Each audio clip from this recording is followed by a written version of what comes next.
And now, Giant Sports Talk Live. Here are your hosts, Eric and Glenn. All right, good evening, everyone. Woo! Welcome to Playoff Sports Talk Live. The last game has concluded. It got me all messed up, man. I was all kind of discombobulated. I'm not used to that, man. But yes, unfortunately, the Dodgers beat the Padres. It was a damn good game, guys. Damn good game. Unfortunately, Dodgers came out on top. We'll get into that game here a little bit more. I mean, we had blowouts, we had close games. I mean, it was absolutely fantastic day of baseball.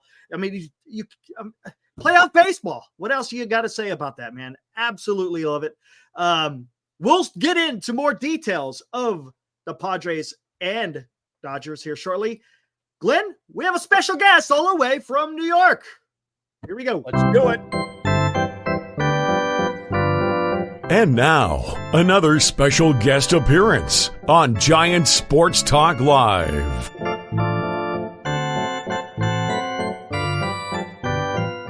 And of course, Giant Sports Talk Live is now Playoff Sports Talk Live for the month of October. And with that, we talk playoff baseball. Live from New York City, back from Yankee Stadium, Tommy Durjevich. Tommy D, how you doing, buddy? Hey guys, great to be on. It's been a while. So the last time we were talking, it's in the middle of the summer. We didn't know what the Mets were going to do. The Yankees were looking strong, and guess what? The Mets magic has kicked into gear. They made the playoffs. The Devil went down to Georgia, beat the Braves, took care of the Braves, and then they won the wild card. And hey, guess what? They just stole game one of the NLDS. And as Glenn had predicted, with a little chicanery, we were texting before the game, and just as like, hey, they were wise to do what they did with regards to the pitching, juggling it like they did, saying, hey, let's go with Senga. And now, okay, he gave up one earned run, but I think that was great trickeration by the Mets, and also then the Yankees, look, come from behind victory. I mean, the Mets had to come from behind victory. The Yankees had to come from behind victory. So New York baseball right now is on fire. Yeah, and you were over at Yankee Stadium today. What was that like? You were covering that one for the local radio, and place must have been madhouse. Baseball back in the Bronx in October. 48,000, almost 50,000 fanatics. And listen, the energy in the stadium really kind of reminded me of 2009.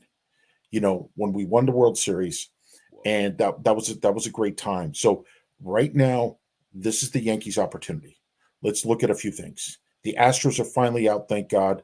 Convicted cheaters. That's a whole separate show. I don't want to go down that way. Yeah. Convicted cheaters. We all know the truth. Okay. Then Garrett Cole Knockwood is healthy. Judge Knockwood is healthy. So if we're ever going to do it, this is the year. We won 94 games, leading the AL. We got the first seed. Now, if we make it that far, and I don't want to put the cart before the horse, because we got the Dodgers and the Phillies, who would be the higher seeds if we get to the World Series. And let's face it, we've united forces, East Coast and West Coast, against the Dodgers. Okay, let's say Shohei Ohtani. He had that incredible game against the Marlins, 50 for 50. I got to congratulate him. Tip my hat. Okay, my Yankee hat. But let's go back a few months, and also let's go back a few days. Shohei Ohtani, earlier this year, the $700 million man, what shenanigans happened with his agent, with the gambling? We're talking, what, $15, $20 million? Who really placed the bets? And now we contrast that with Pete Rose, who just died, 83 years old, MLB hit king, the man who many argue should be in the Hall of Fame. And that's a whole episode in and of itself. But let's contrast that. About 30 years ago, Rose, I think, had the best opportunity to say, look, you know what? I screwed up.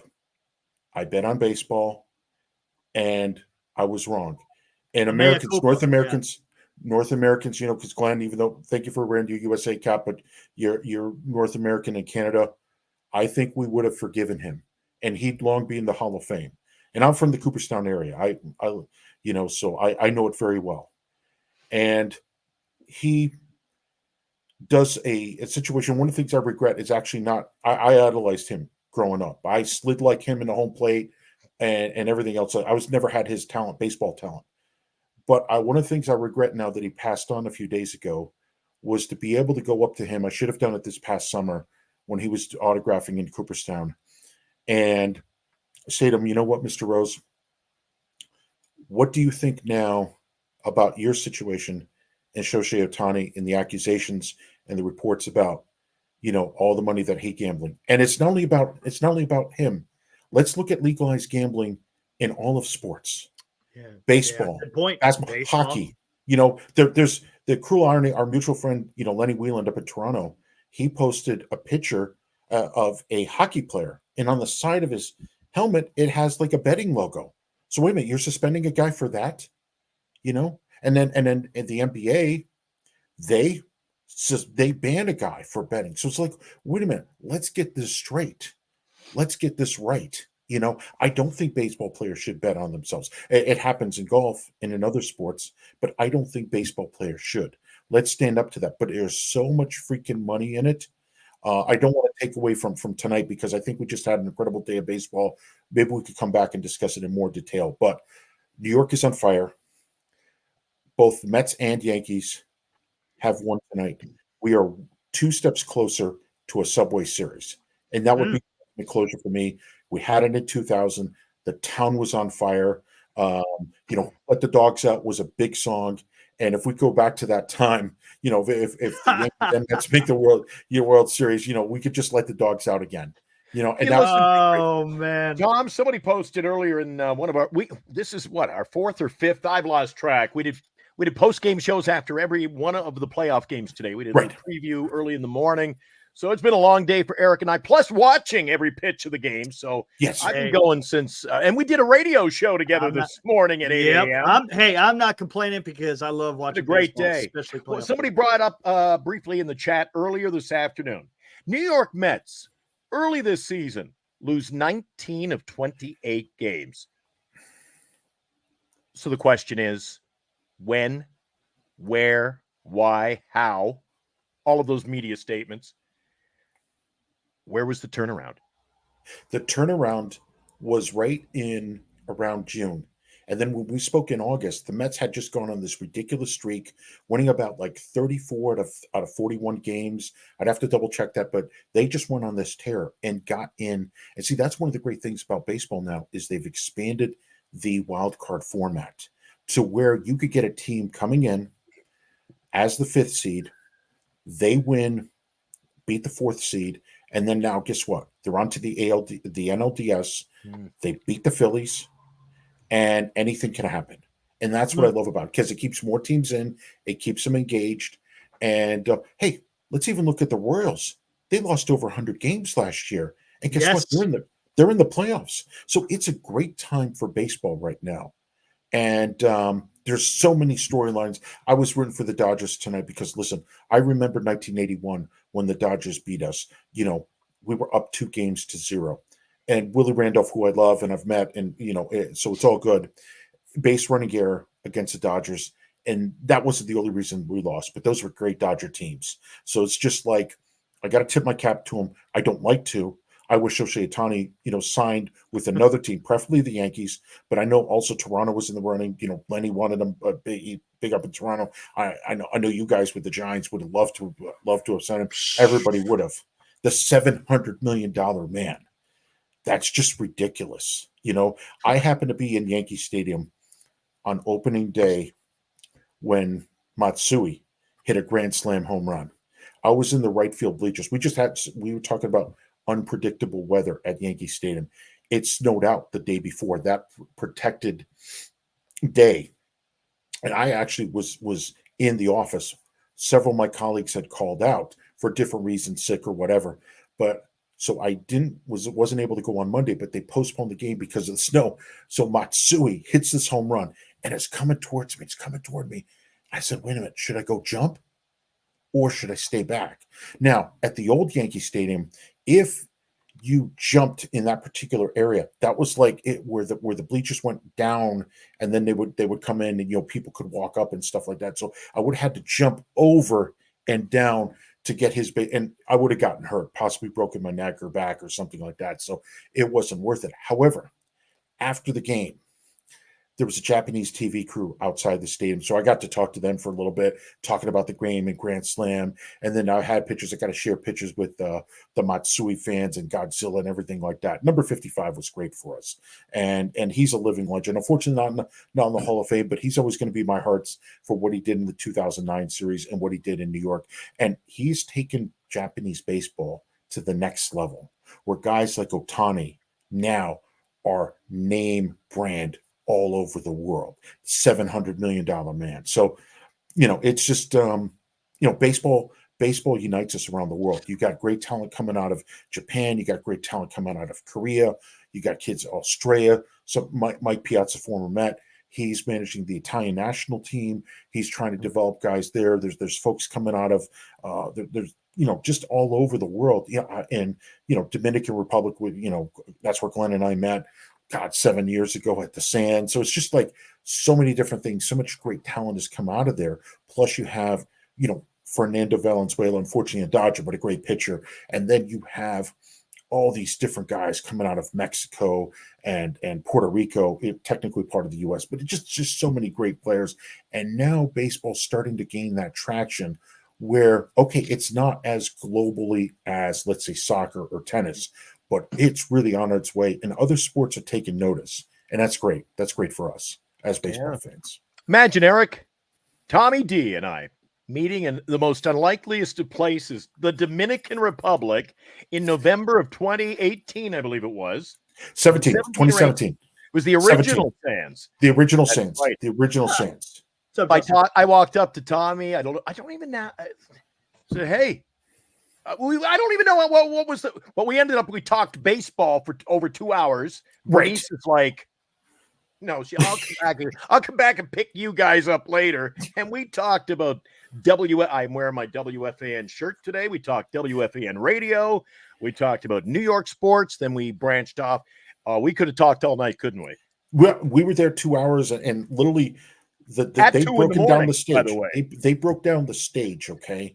So the bands were on the final night. They played. They had like their whole phone party and everything like that. And then just Glenn and I are just there talking sports, talking WFAN, Doris and Queens, God rest your soul, and just so many great memories. And we've stayed friends over the years. So I'm just grateful for that. And now, Eric, getting to know you a little better, and hopefully we talk more in the future. So it's just it's a great experience with the love of the game that unites us, and I'm just excited for this postseason.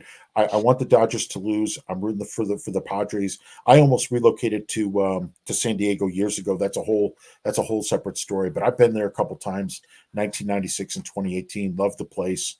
I've been to San Francisco a few times, and nice. My friends Jack and Michelle got married there at City Hall. They took all of us from New York.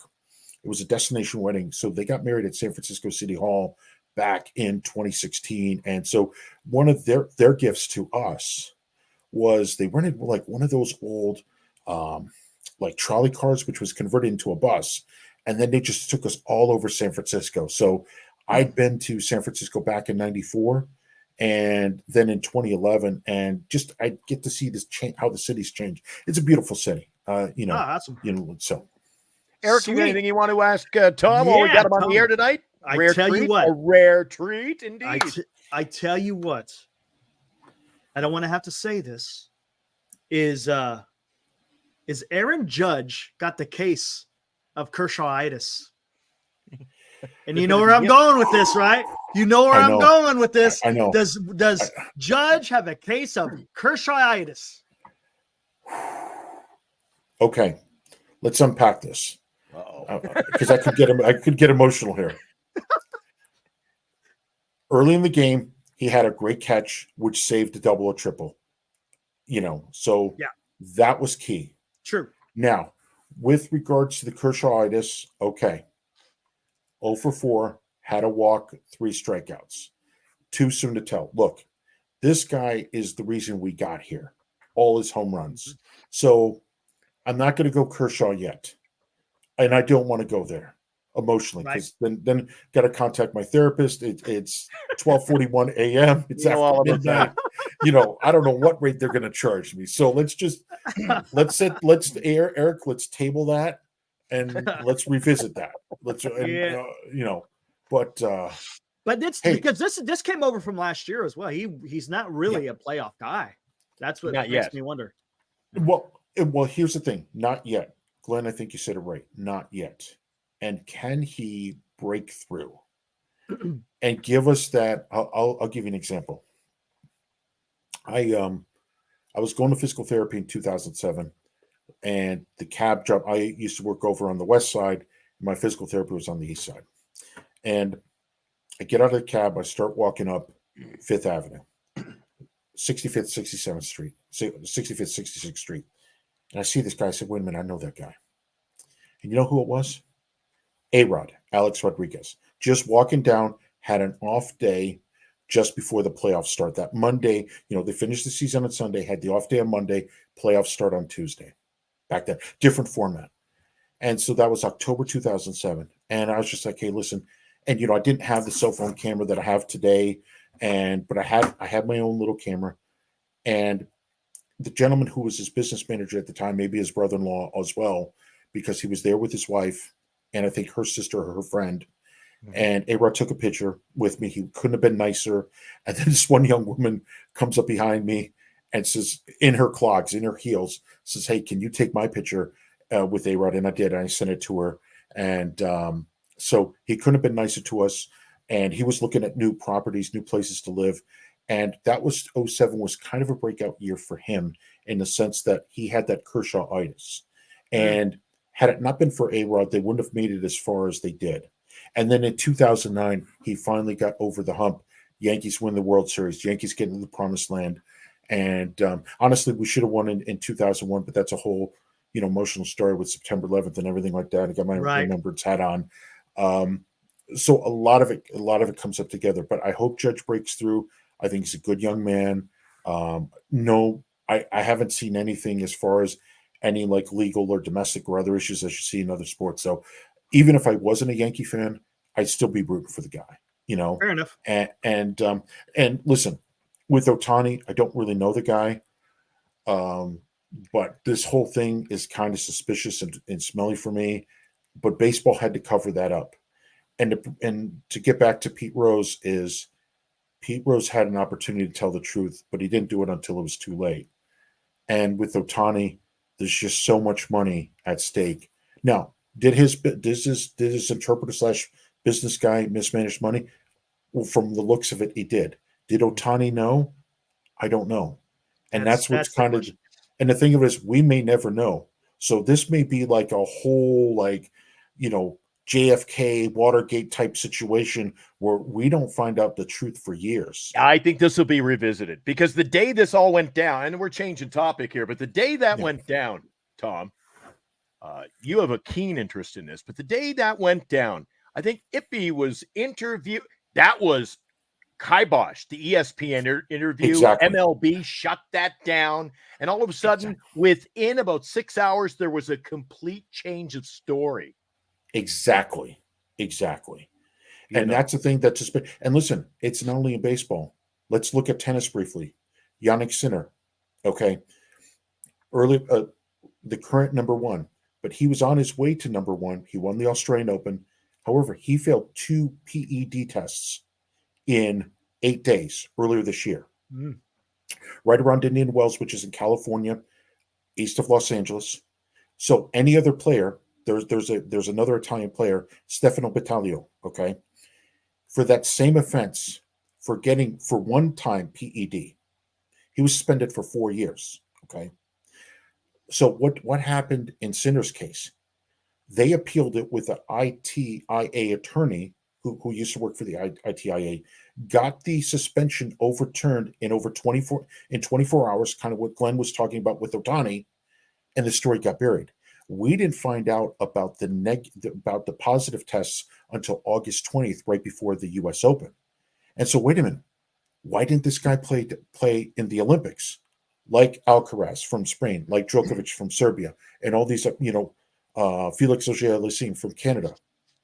he supposedly had tonsillitis. Okay, but the WADA has stricter testing guidelines at the Olympics than they do on the tour. So now WADA wants to appeal this quote unquote suspension.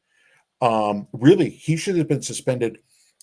He could have been suspended for 4 years. Simona Halep got suspended for 1.5 years. But look at the sponsors: Nike, Rolex, Gucci. This is the ascending number one. He's on his number one with the points falling off with Djokovic and with Alcaraz. And who I feel worst for is Alex Zverev, who has never been number one. He's been number two. Now, that makes a big difference in tennis because it's all driven by weeks at number one. Djokovic has 428 weeks. Federer has 310. Agassi has 286. McEnroe has 170. Jimmy Connors 268. Ivan Lendl 270. This makes a difference when you talk about the greatest of all time. And now Sinner, under very suspicious circumstances, becomes number one. So this cost Djokovic at least 10 weeks at number one. It would have extended his record. And also Alcaraz would have been number one for at least 2 weeks. And Zverev, who has never been number one and has never won a slam, would have had a chance to be number one. And so this is very suspicious. And they're all just trying to brush it under because of the sponsors and other stuff. And I hope this doesn't happen in the Ohtani case. I hope it doesn't get swept under the rug. I hope you guys, with your platform, keep the pressure on to reveal the truth. Let's find some people in LA. Let's find out the truth. Let's keep digging because I think, listen, the talent is there. What he did in Miami, that ridiculous night, that was great. But this has got to be cleaned up, Okay. So baseball did a good job cleaning up PEDs, but they got to clean up the gambling problem, We here at Giant Sports Talk Live, we echo the sentiments of Fox Mulder. The truth is out there. So we shall find out. Back to baseball. That's some by the way, that's quite a bit of tennis knowledge there. I was going to say that. I was going to save it for the end, but this guy knows his sports. Yeah, see how many he knew every week there. Woo! Well, hey, real quick, Thanks, let's talk about Mets. I think the Mets are in a good position now, right? Because now you got what? Severino, Manaea, and Quintana. That's why I say getting him out there today. And he only gave up the one run. It could have been worse. Couldn't have been much better, really. They got a great, in my opinion, a great outing. The only issue I had. Well, go ahead. Now, like the Tigers coming up, the Tigers lost. They tried bullpen style game. Yeah, they had won. Look who they got going next game, right? So exactly. Winning game one was. I thought that was just so sneaky for the Mets to come in and announce that the night before. Well, I tell you what, though, I had issue with it for the simple fact that he's only had one start in the regular season. That's a huge gamble. There's no doubt about it. The New York Mets took a huge gamble in throwing out Kodai Senga especially against the Philadelphia Phillies, who had the best record, right, in all of the MLB, if I'm not mistaken. But I think that's why they did it. They're taking on the Philadelphia Phillies. Okay, but their lineup, and this is the thing, is their lineup is potent. They just didn't show up today. Yeah, they just didn't show up today. That's the problem. But they're up against it. And the Mets came back, had this ridiculous 5-run 8th inning, and won the game. So that Mets magic, Glenn and I were in touch all day. Talked about Senga. He predicted it. I have the timestamps to prove it. If any of your listeners doubt it, I could send you screenshots and post them. It was masterful. The gamble worked. And as Glenn said, the pitching now is great. I think they could win this thing in 3 or 4 and then be really set up for the NLCS. And I would love to see them take on the Dodgers. Well, I hope it's the Padres, but to defeat the bad, evil Empire Los Angeles Dodgers, it's what I'm talking about. Tune. Yeah. Yes. Yeah. All right then. Interesting. Yeah. Who do you got going to the series? I don't want to jinx it, but I like the Yankees' chances. The Indians are a tough team to read. The Guardians. Don't get us I'm in sorry, trouble, the Guardians. Tom. The Guardians. Don't get us in Yeah, I trouble. know what you're talking about. I know The it's all Guardians. good. I'm sorry. Let me rephrase it. Cleveland. There you go. Cleveland is a good team that nobody should sleep on. And listen, that Detroit Magic, they had it with football last year with the Lions. They really should have gone to the Super Bowl. That's a whole nother conversation, how they got robbed in justice. And then I like the Yankees. And then the NL, listen, if the Mets can get to the NLCS, Mhm. and if the Dodgers have to go 5 games, okay, and the Mets can get it done in 3 or 4 games, yes, the Mets will have to travel, but I like their pitching. And yes, it's going to be tough to pitch against Ohtani, but if you could get him, now you got to make the other guy step up, So, All right, man. So. Woo! It's going to be exciting. I'm looking forward to the second best game that I said that I wanted to watch was the Mets and Phillies, just because of the way the Mets have been playing, and Phillies are really good. And yeah, I don't know what happened to the Phillies lineup, man. They just did not. The only person that showed up was Kyle Schwarber. After that, not so much. Not so much. Got a great I didn't pitching expect performance too. Yeah. So Yeah, and Wheeler. Oh bullpen. God, he was bullpen. dealing. Yeah, but they He went was to the bullpen, dealing. and then look at Wheeler. So, since I last spoke to you guys, got another monitor. So I'm just, so Wheeler, 7 innings, 1 hit, 4 walks, 9 strikeouts, 0 ERA.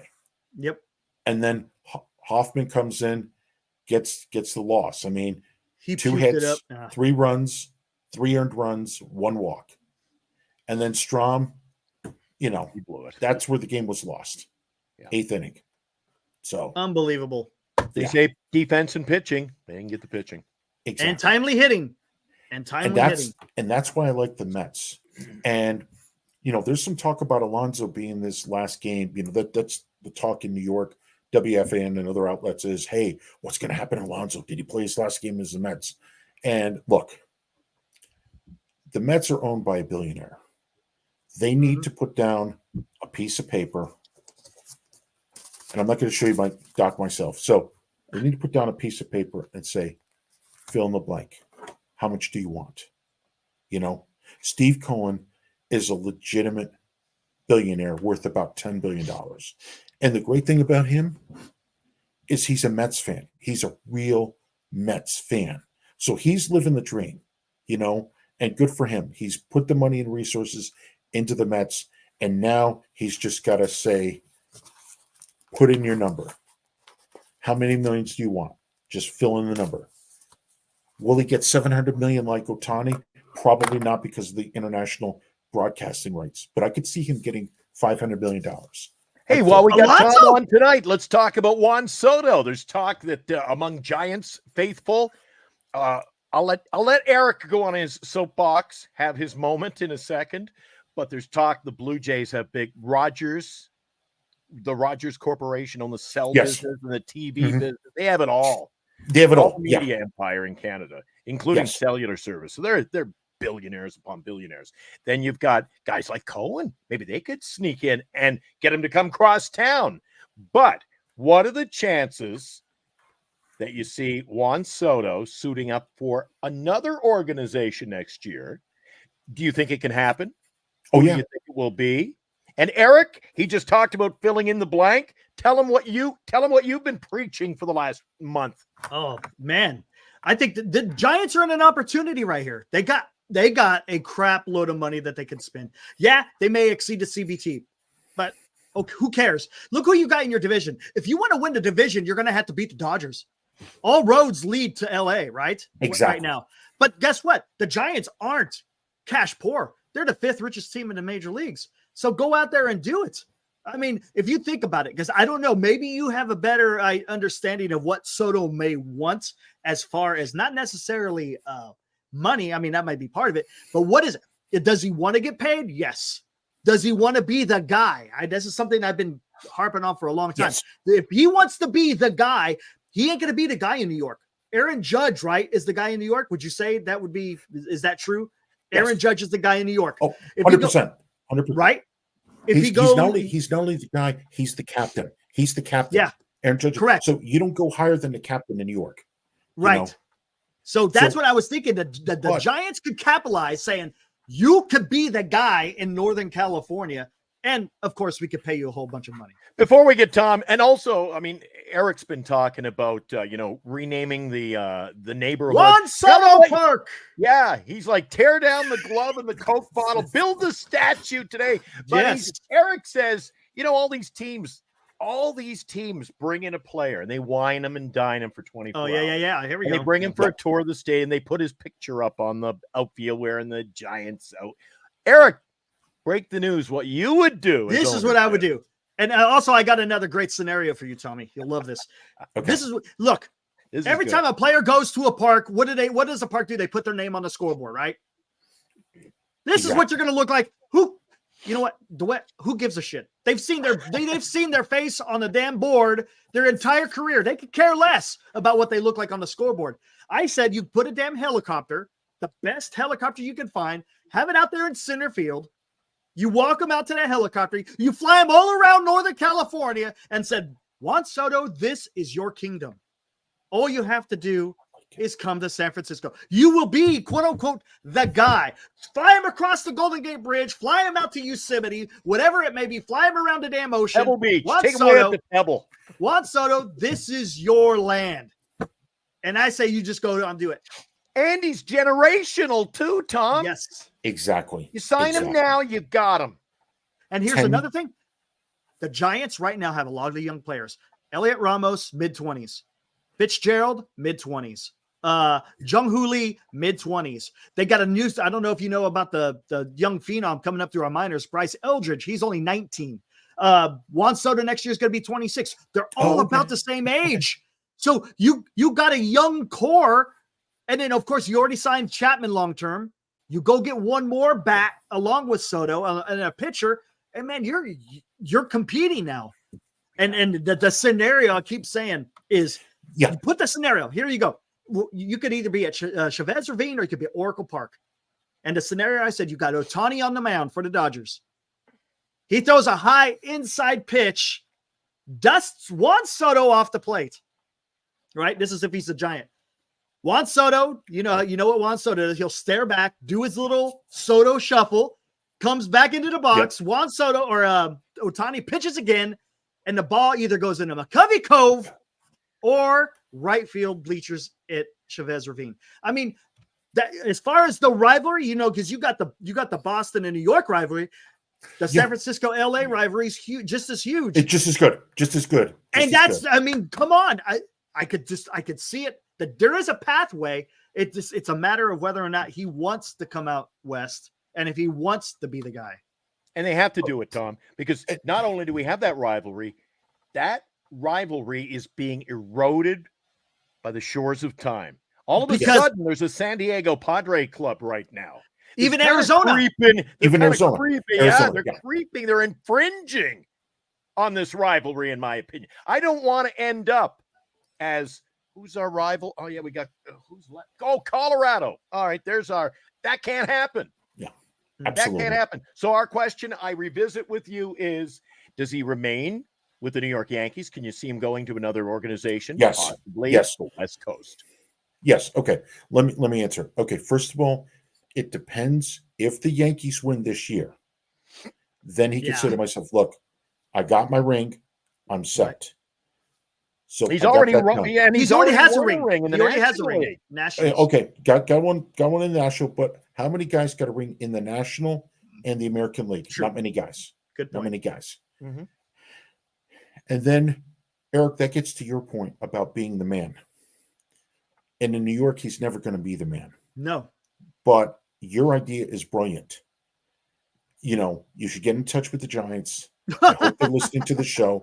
I hope they're listening to the show. Guy. Let's clip it out and tweet it to the Giants. Say, Right. look, you got to do this. You got to make this happen. And if you do, you got a good shot to get him. Because listen, I've been to Yosemite. I was there in 2012. I've hiked around there, spent a week there. It was awesome. It's beautiful. I've been around San Francisco. I went to the 1994 World Cup out in Stanford, USA versus Brazil. July 4th, 1994, USA almost beats Brazil. Okay, would have been the upset of upsets. But the ball just went beyond Tony Meola's outstretched hand. That's how close it was going to a 0-0 and possible extra time and penalty kicks. That's how, and Brazil ended up winning the World Cup that year. And so Team USA had a puncher's chance at that one at upsetting Brazil. So that whole area, that kingdom of Northern California, you're 100% right.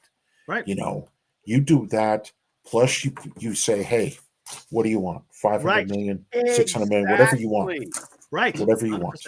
And a lot of people, they poo-poo my idea of, I said, there's a lot of people in our chat for the last year. They say, my God, we overpaid for Jung-Hoo Lee. The Giants wanted him. The Giants got him. I don't think in Major League Baseball today, with the riches of some of these franchises, the term overpaid should even be thrown out. I like your idea. I like both your ideas, to be honest with you, but especially Tom. Blank check. And the Giants cannot continue to act like little chihuahuas nipping at everybody's heels. Well, I got offered this by New York. Well, we'll give you $1,000 and a cup of coffee. That don't work. Go in heavy. Set the standard. Number one, you have the money. The Giants got the money. Number two, they got the market. They got the fan base. I have a friend of mine in the Czech Republic. He's a religious Giants fan originally from Nevada. He watches games. They have a worldwide base. Robin Williams, God rest his soul, diehard Giants fan, was at the parades back in the, about 10 years ago. Then you have Rob Schneider, comedian, Saturday Night Live. He's a huge Giants fan. You've got these well-connected Giants fans all over the country, as well as, of course, Chris Mad Dog Russo, who had the pleasure of meeting back in 2011 at the NHL store, and we talked tennis and we talked baseball for like 10, I think he could talk minutes. Tennis with you. I have no doubt about that, Tom.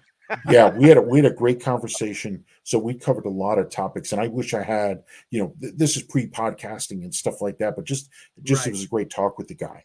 So hopefully the three of us can talk one day to Mad Dog on the air. I think it'd be just a great conversation. Maybe you guys could come out to New York sometime and we could set this up or something, but it'd be great for the show. So you got guys, think about it. Mad Dog Russo, the Giants leave decades before. And here's a guy who was number one in New York for decades, rooting for the San Francisco Giants in New York. That's how good he was and is, So that's just something to me. You guys fans are all over the place. Glenn's in Winnipeg. Eric, you're in California. It just, it's just you guys stretch everywhere, So Here's real quick before you. I don't want to keep you too long, Tommy.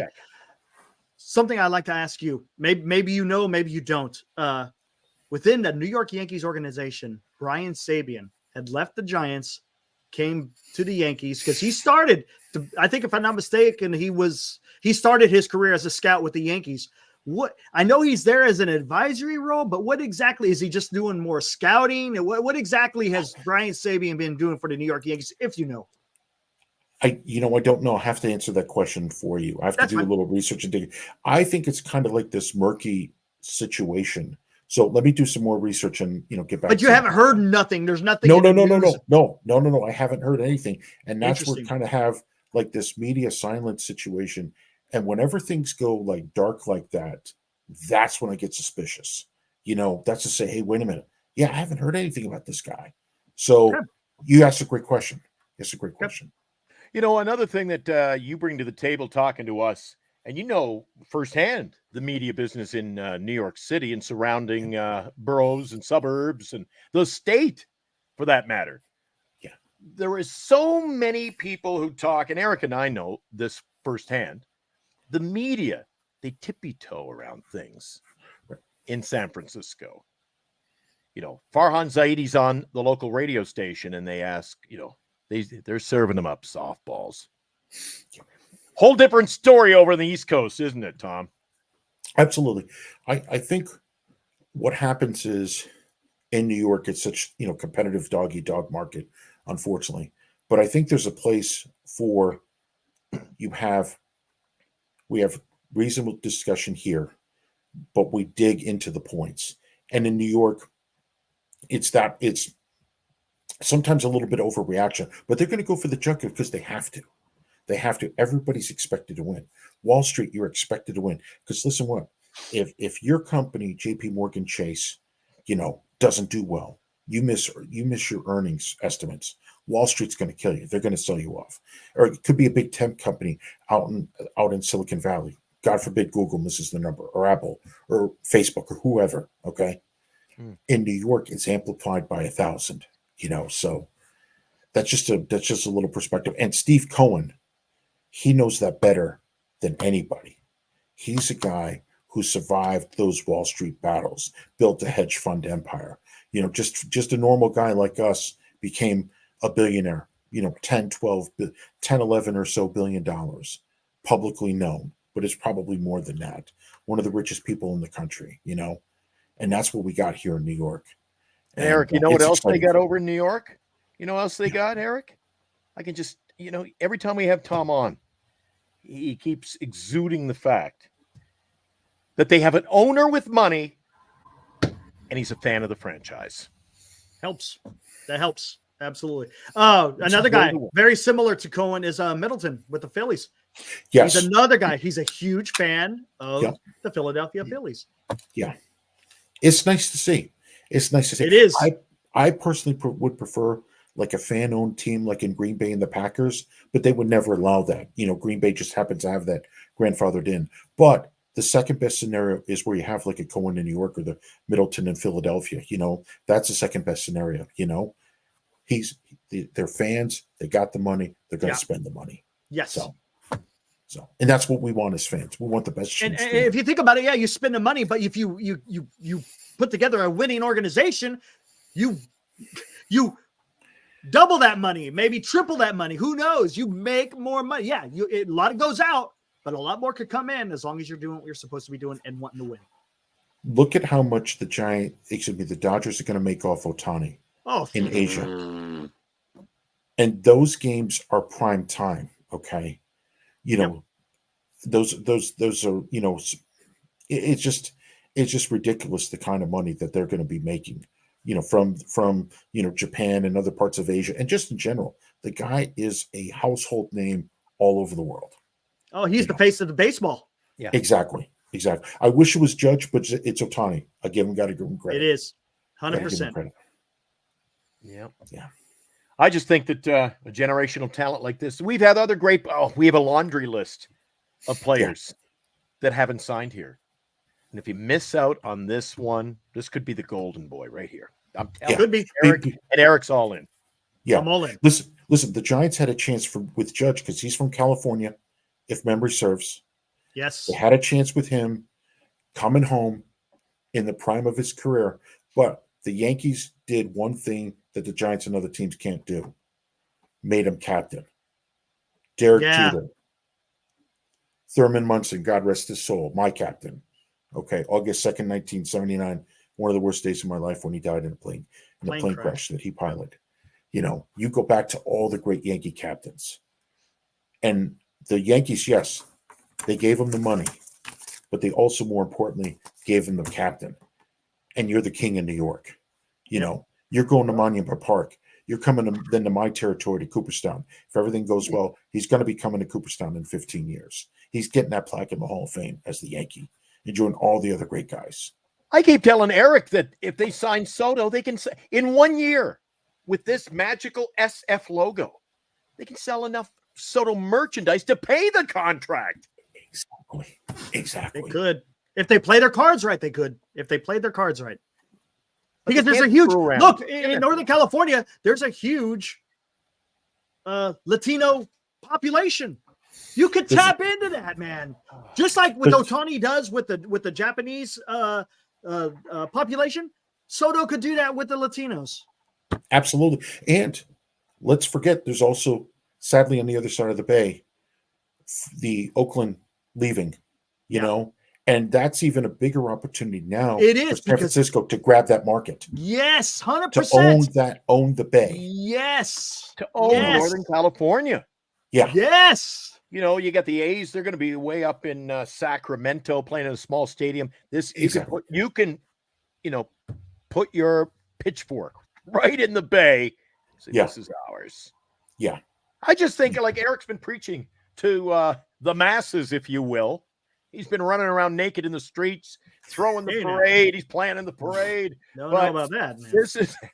This is, I mean, I feel it's a once in a lifetime opportunity. You can't let this pass by. You can't. Yeah. No, you can't. And everything Eric's been preaching is the gospel.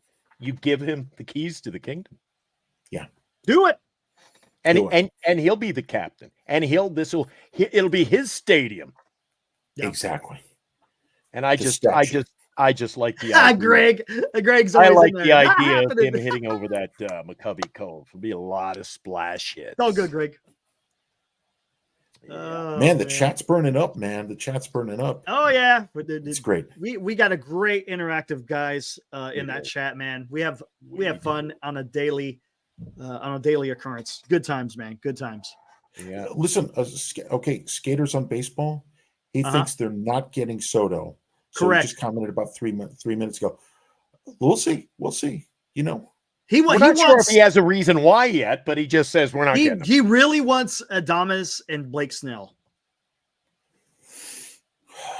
Okay, I just don't know if that's enough for the Giants. But Tom, and also Vladdy, a 190 hitter against left-handed pitching or something? Like, yeah. I don't know. Let's go. I don't know. Let's go out dredging up the bottom of the barrel again. There's a lot of Adames talk, and I think it's highly overrated. Yeah. I like Bo Bichette. I think the Giants might be able to swing a trade. If they could swing a trade and get Bo Bichette, sign Juan Soto, and also sign maybe like a Max Fried, man. Whoa, you're cooking. With all the talent we already have, you're cooking. Right. That's what I'm saying. Damn, dude. And I don't think it'll take much to get Bo Bichette. I think you could trade. I was talking about this the other night. I think you'd probably be able to trade Hicks, maybe Doval, maybe throw in Luciano and Matos, whatever. And you could go get Bo Bichette. Trade for Bichette, sign for Soto, sign Max Fried, call it a day, and let's start freaking getting to the playoffs. Yeah. And trade players like these guys. Eric mentioned a few names. Guys who've already suited up. Matos. He had 16 RBIs when he was the player of the week in Major League Baseball. Yeah. And he's not getting any playing time with us. Can you imagine he was back in the minors a week later? So other teams know who we've got. Yeah. And you can call them prospects, but they're guys who you can get right into your lineup if you want to go young. Exactly. So listen, I got to agree and disagree with skaters on baseball.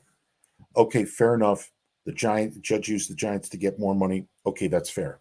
But I disagree with him that the Hall of Fame's a joke. That's that's unacceptable. But hey, he's entitled to his opinion. It's a free country, so the Hall of Fame's where I'm from, the Cooperstown area. So, we revere that in this part of the country, but he's entitled to his opinion.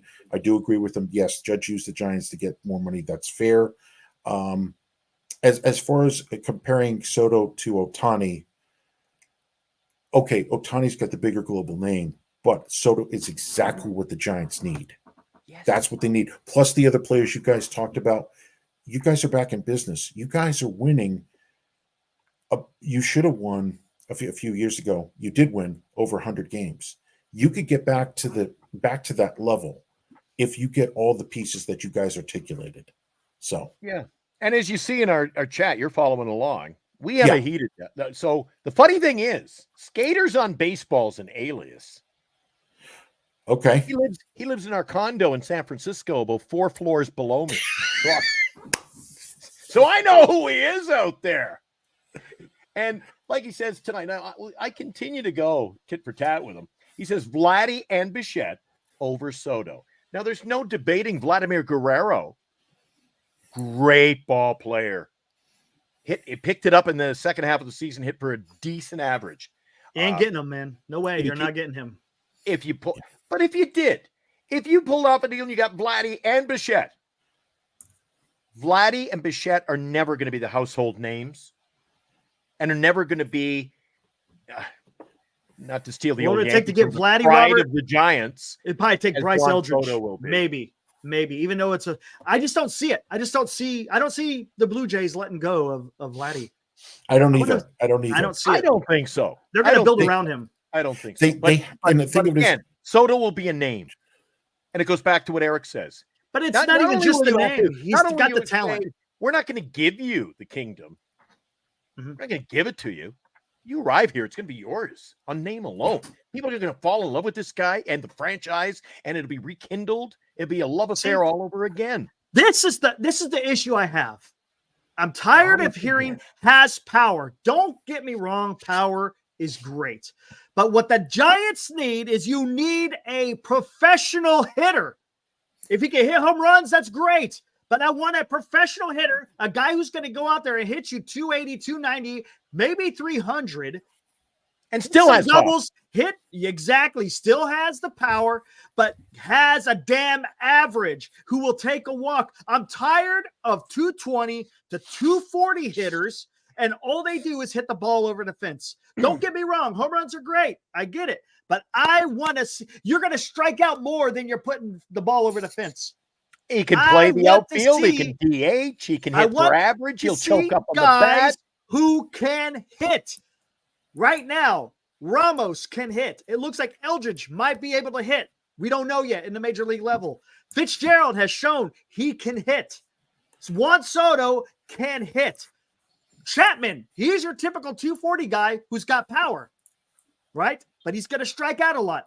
Come on. I want a guy who's going to, again, bat you a high average, get on base with walks, but also can drive the ball. And I think a guy of his star power on and off the field who has any semblance of success like he is having. He had a great year for New York, batting up in the 280s, 90 area. He is going to be able to come to San Francisco. And I think just the success of New York is going to elevate his game playing in a smaller market, which no doubt about it. San Francisco is no New York. I think it's going to elevate his confidence. And like Eric says, and to quote, he will be the man. Yes. And look, buy low on Bo. I agree. Bo Bichette is another guy who's a career 290 hitter. You get a couple of these guys in a lineup and you're going to be doing something, right? Yeah. You're going to be doing something. I mean, you could get Bo Bichette for fairly recent, decent price if you trade for him. Oh, Eric, come on, man. Tom, does this ever happen in New York? So everybody get on the Willie Adames train here. So I look up at the stats last week. I said, Eric, the guy bats 192 against left-handed hitting. I'm like, where is all this Adames is the next superstar for the Giants talk coming from? You must get that in New York all the time. Oh, we got to sign this guy. And this guy's going to leave. And you know, I'm like, if the guy's batting 192 against lefties, then he's a 192 hitter against left-handed pitching. Thank you. That stinks. Yep. Yeah. It's crazy. Oh, come on. And I think Jung-Hoo Lee is going to ramp it next year. He was hurt this year. I think he's another ace in the hole for this franchise, playing center field. Yeah. Oh, it's not that I don't have high hopes and good feelings, but when they named Buster Posey to his new position this week, I was wishing it was opening day this week. I was ready for opening day, and we were a day out of. We closed the season against the Cardinals last Sunday, and I was like, Eric, how many days to opening day? I'm ready to go. Well, we're not ready yet. Not yet. He's still got work to do. He's got work to do before we start cooking. And I want to buy my tickets. I'm excited. Farhan Zaidi. Oh my God, we've been counting the days. Who do we pick up 2 years ago on trade deadline day when we didn't have Tom on? That would have been great. Who did we get? AJ Pollock. Whoa! And they were going all in, and they got AJ Pollock. Yeah, they had the number one wild card at the trade deadline, and the only move that Farhan made was to get AJ Pollock, who played one game in the outfield, threw the ball, and pulled an oblique, and he was done. And they released him. What Farhan did. Memories are made of this. Woo! So we'll see. We'll see what happens, man. I keep hammering. I know I'm gonna get pushback. Greg thinks I'm being set up. Look, I'm pushing for the Giants to sign him. I understand. I totally 100% understand the situation where the Giants can't sign the big guy. I've seen it. Went through it. with the Harper, with the Ohtani number twice, with Giancarlo Stanton, with Aaron Judge, with Carlos Correa, you name it. Kodai Senga, Seiya Suzuki, Senga. John Lester. Senga. Who, I mean, we've missed out on so many different guys. I understand that it may not happen, but all I'm doing is pushing for it. If it happens, right on. If it doesn't, his name on it, and then Farhan blew that, and I had to get this one. I was wearing my Mets jersey today. That's how desperate I am for a great player. I'll even wear a Soto jersey. I'll wear a Yankees jersey. I'll stoop that low and wear a Yankees jersey. I'll never wear a Dodgers jersey, but I'll wear a Yankees one. Come on, Juan Soto. All right, one more. We're getting short on time, of course. Tom, what time is it over there on the East Coast, Tom? Almost 1 a.m. It's past 1 a.m. Oh, it's 1:22 a.m. And he says, I got to cut it off at midnight. So they get not only a new leader, we'll call him, in the Giants system, the scheme of things. We got to get a GM. What names would you like to see floating around? Some guys in the chat have said Kim Ng. Eric, you've seen a few others. Billy Owens from the A's. Scott Sharp from the Kansas City Royals. Who else did I see? Kim Ng did a great job with Miami and got kind of screwed out of the job. Gillick. I think Gillick was another guy I think I've heard. You can't go old school like that. I don't think so. Pat Gillick? And then, of course, I think that's who it is. And then, of course, a lot of things have been talking about Brian Sabian. Which why I asked you about what is wrong. And I think all he is an advisor to Brian Cashman. I think that's all he is. Yeah. So he's really. I tell you what, Justin. This is where I'm going with this. I'm sorry to interrupt, but if all he is an advisor, are you telling me he would stay with the Yankees to be an advisor, or would he like to go back to the Giants and become a GM? Back to the same line of reasoning as getting a Soto here and Soto not staying to play third fiddle in New York. I seen it too, Senior. Hold on, I'll show you in a bit. Hold on.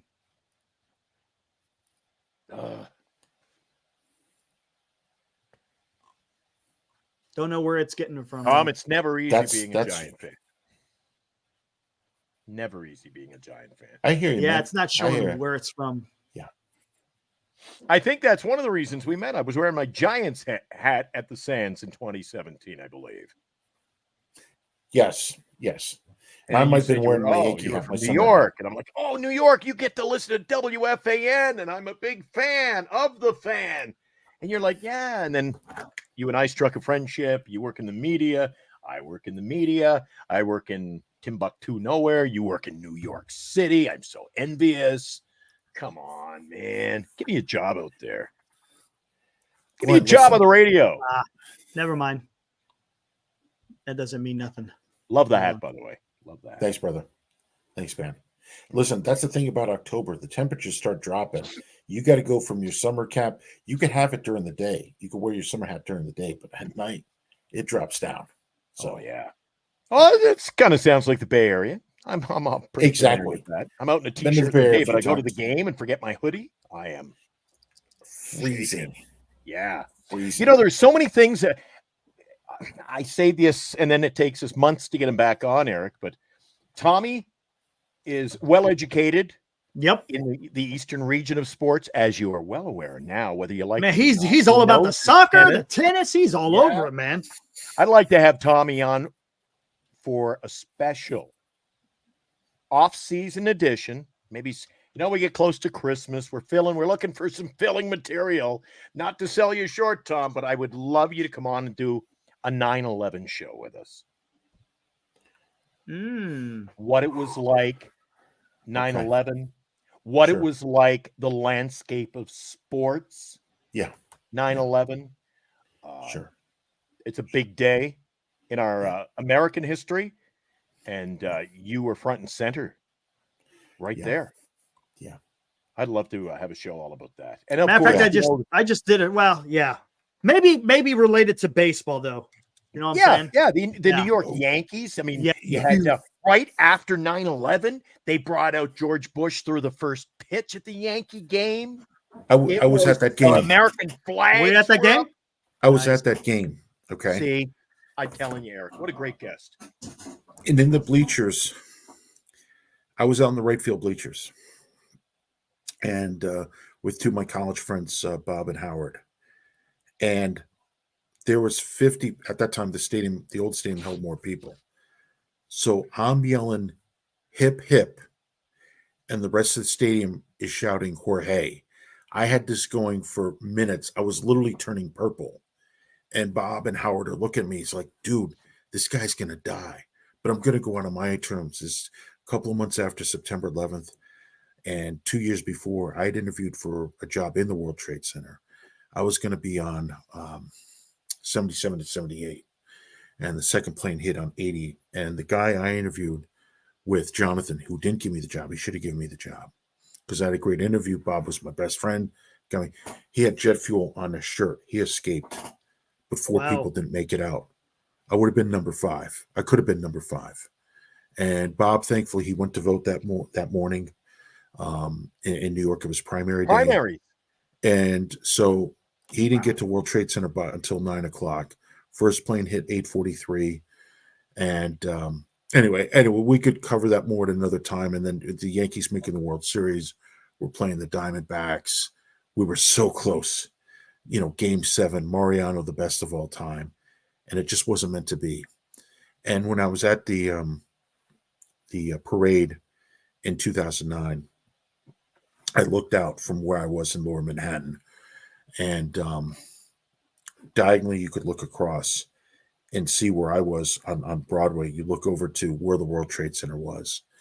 And I took a picture of that and I posted on my Facebook photo album of just, I remembered those people who died on September 11th, including my friend Chappelle Soccer, beautiful young woman. One of the guys I also went to church with, Boyan Bostich, and everybody knew somebody who died on September 11th. And the border between life and death, particularly for me, was, life is precious every day. And that's why I enjoyed going to the Sands and meeting Glenn. And I always make a point of it, the Ferris Bueller doctrine is, life moves by pretty fast. If you don't stop by once in a while to enjoy it, you'll miss it. And so every year I try to do one trip, and the Sands is that trip. So I hope to do it in a few weeks. And because it's my only vacation of the year, just how life and circumstances and everything have gone. And so what I learned from, September 11th and even before that is, hey, you got to take those times. You got to smell the roses. And I'm grateful because that's why I'm here. I met Glenn, and then now Eric, getting to know you and getting to know some of the folks in the chat. And that's where it's just, when you get back to 9/11, I could go even deeper into it. But sports were there for us. We needed baseball. Baseball was the big one, particularly with the Mets, Piazza hitting that huge home run, Yankees running to the World Series, President Bush throwing out the first pitch. I was at that game. It was just a surreal experience. And also football played a part, but nothing like baseball. We unified the country together. We're really for sport to get back into action. And it was it's something I'm never going to forget. And, I got a coworker of mine, he's got cancer. He was diagnosed. I found out about 6 years ago when I was over at the Connecticut School of Broadcasting. And so he's got cancer. I got 2 friends. They got spots on their lungs. So they're in their 50s. One of them's just about to turn 60. And so now we're not as young. I was in my 30s. I was 31 when it happened, and now I'm in my 50s. And you just kind of learn to enjoy every day. And so just, I could come back. If we ever want to talk about 9/11, we could do a special show about that. We want to do Hot Stove, Hot Stove is going to be great after the World Series. Yeah, man. Because then we could really go more into, what you guys just did tonight was liquid gold with regards to the moves the Giants should make. And then we could go all around baseball, what other teams could and should do. So yeah, that sounds good. Great off-season show. He has just given us ideas, fodder for about a week's worth of shows. Good on you, Tommy. Thanks, guys. Love having you on the show, buddy. We were acquaintances at best, became good friends, and I've been telling Eric I might, need a week off. First week in November. I don't know if he can handle the show without me for a week. So I don't know I don't know if the boss has allowed me to go to the Sands this year with you, but I'm working on it. I'm working on it. That's awesome. It'd be great to see you there, brother. Be Yeah, great to see you and Bernice. And you mentioned you throw out names, other guys we know. Lenny Whelan, he covers Toronto sports. I think he also doesn't. He's around the Buffalo Bills once in a while too. He's got season tickets. Oh, also, he's got season tickets. All right. So also, his son Austin just he's playing professional hockey in Spain. Austin's one of the second leading goal scorer in the league. He's just turned it up. His daughter just graduated law school. She's in Utah now, just passed the bar. So great things. Lenny got real, like you, the two of the people I look forward most to seeing every November. So hope we can make that happen. Yeah. Nice. Yeah. You'd love Lenny. Lenny's great. Lenny's great. Lenny's a good, I think no matter what I needed. Yeah. If I said, Lenny, Jesus, something happened to the radio station, God, and I was panicking. I said, I need 10 grand to fix this. And I don't know what I'm going to do. Lenny's the guy who'll do anything for you or a friend, somebody he doesn't even know. Nice. My friend's going over to Toronto and they got to do this. I'll pick him up at the airport. I'll make sure he's that kind of guy. Nice. Exactly. First class. Yeah.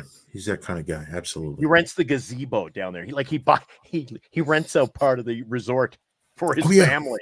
And then when I'm there, you have free range. Come in, take whatever you want. You're part of our family, Glenn. Jacuzzi. You got the jacuzzi, and the guy from, for example, Living Color, he hangs out there. Vernon hangs the lead out singer there. of Living Color. Cult of Personality. They Great song, by the way. Mike Reno was hanging out I walked in last year. Mike Reno of Loverboy was just hanging out. He's like, "Hey, how you doing?" I'm like, "Oh, Lenny, is there anybody you don't know?" We should have Lenny on the show some night. Yes, yeah, bring Lenny on. Absolutely, absolutely. Anyway, buddy, I can't tell you how good it is to talk baseball with you. Great talking to you guys. Good thing about you, Good thing about you is it could be a hockey show, a football show, as I have been preached to, a tennis show, a soccer show. Tommy D knows his New York sports. Thanks, guys. And listen, thanks to the guys in the chat. Ibrahim Ghan, thank you very much. I really appreciate the nice and Ibrahim's a good guy, man. Yeah. So just great interacting with you guys both, on camera and then in the chat. So I appreciate it. So hope to be on again soon. Okay, buddy, we will get you on again soon, hopefully sooner than later. It's been too long, and hopefully I'll see you in about 3 weeks in Sounds great, brother. You and I will have a cocktail. Absolutely. You're buying. You're buying. Nice. I'll see you then, buddy. See you, brother. Take care, guys. Tommy. Thanks a lot. Already. Bye-bye. Thanks. All right, there's Tommy. All right. Tommy D, the man. He's no longer a myth. He's a man and a legend in New York. That was good. Good stuff, man. You hear him whipping off that tennis information? He had my head spinning. I was like, Djokovic, that was about it. That's where it ended. Not just the names. He was 246 weeks at number one. Yeah, I was like, weeks ago. I was like, what? Ripping him off. And he's a big baseball fan. He loves the Rangers, the Island. I think he's more an Tommy's in the green room. Are you an Islanders fan, Tom? Actually, let's bring him in just for a second. He's trying to talk to me. Islanders or Rangers? Montreal Canadiens, actually. Okay, there you go. That's who I worked for. Right. Well, another thing we have in common. I'm a Guy Lafleur fan going back to the late 70s, early 80s. So, yeah. I forgot about that. Maybe I just didn't even know. And I told Eric we were talking about 9/11. One of the guys who was on the team when I was in Fredericton, he was on the first plane into the World Trade Center. Jesus. Mark Bavis. Yep. Google Mark Bavis. You look at No, I know who he is. It's so surreal when you look his birthday and then date of death. When you see September 11th, 2001, Lower Manhattan, New York City, New York. It makes the hair stand up in your arms. Yep. All right, we're getting you back. See, I told you we'd have you on sooner than later, Tom. You're good to your word, man. Thanks, guys. Okay, buddy. Thanks. Great night. So there we go. Tommy D coming in hard tonight with baseball talk. Mets, Yankees. I love it. I love he's a good fella too. Yes. Yes, Johnny. We'll get right back. And now we can start talking Padres, Dodgers. What'd you guys think of the game? Holy crap. I think the story of the game is both starting pitchers sucked. And they sucked bad. Goodness gracious, man. I was like, all right, here we go, Padres. You put up 3 runs in the first inning. Let's go. I sure didn't see it from Dylan Cease, though. Oh, that Dylan was a Cease, shocker, man. Golly, dude. Talk about Dylan Cease. He changes his look every month, eh? He had the big beard. He was going with like the fear the beard look, and then he shaved it down. He had the short beard. Now he's just got the big stash going. I don't know. Oh, Eric, agree or disagree? It seemed to be overshadowed because of all the excitement of the game. I thought that game changed on one specific play. Which one?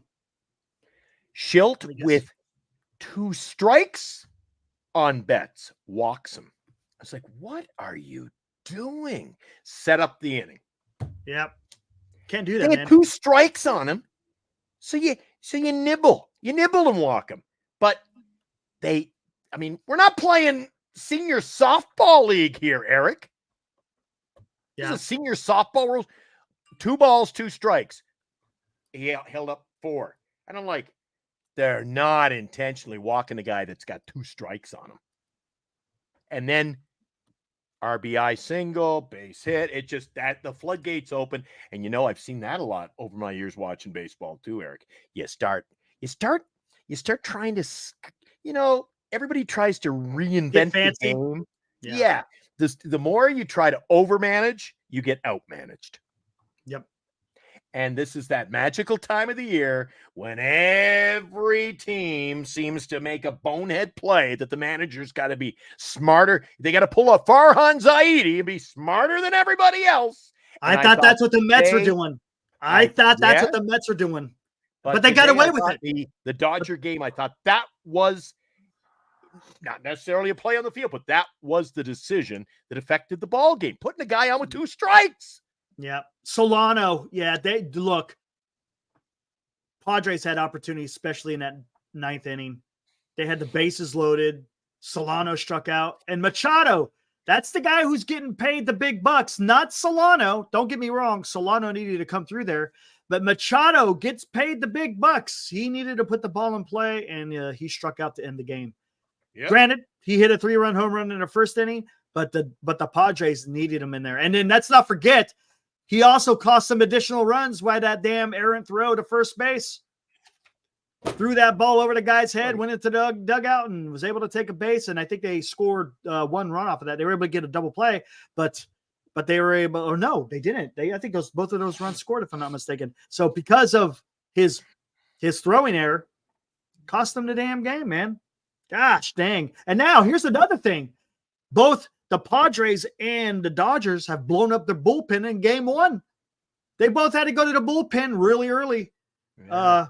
And that's going to be a factor, I think, in this series. We didn't make a point of it during our show, but Eric and I spent about maybe 4 or 5 minutes talking to Tom in the green room before we went on the air. And he said, guys, you got bullpens in this playoff already. They're playing in less than 24 hours, playing afternoon games after finishing a night game. He goes, yeah, what are the managers going to do? Now you're going to have to hope. They're in their hotel room praying bedside. Dear Lord, let my pitcher go 6 innings tomorrow. Well, let's talk about this now. Okay. So who's going tomorrow for what's the first? Hold on. Let's look at bring it up. I'll be right back. I'll bring up the schedule here. Sunday. It's only the NLDS is going on. Okay, so it's got New York. You got Luis Severino, which is going to be good for the Mets against Christopher Sanchez. That should be an interesting game. And then you got Yu Darvish going for for the Dodgers, Jack Flaherty. Now here's going to be the issue. Maybe not so much with Jack, but with Yu Darvish.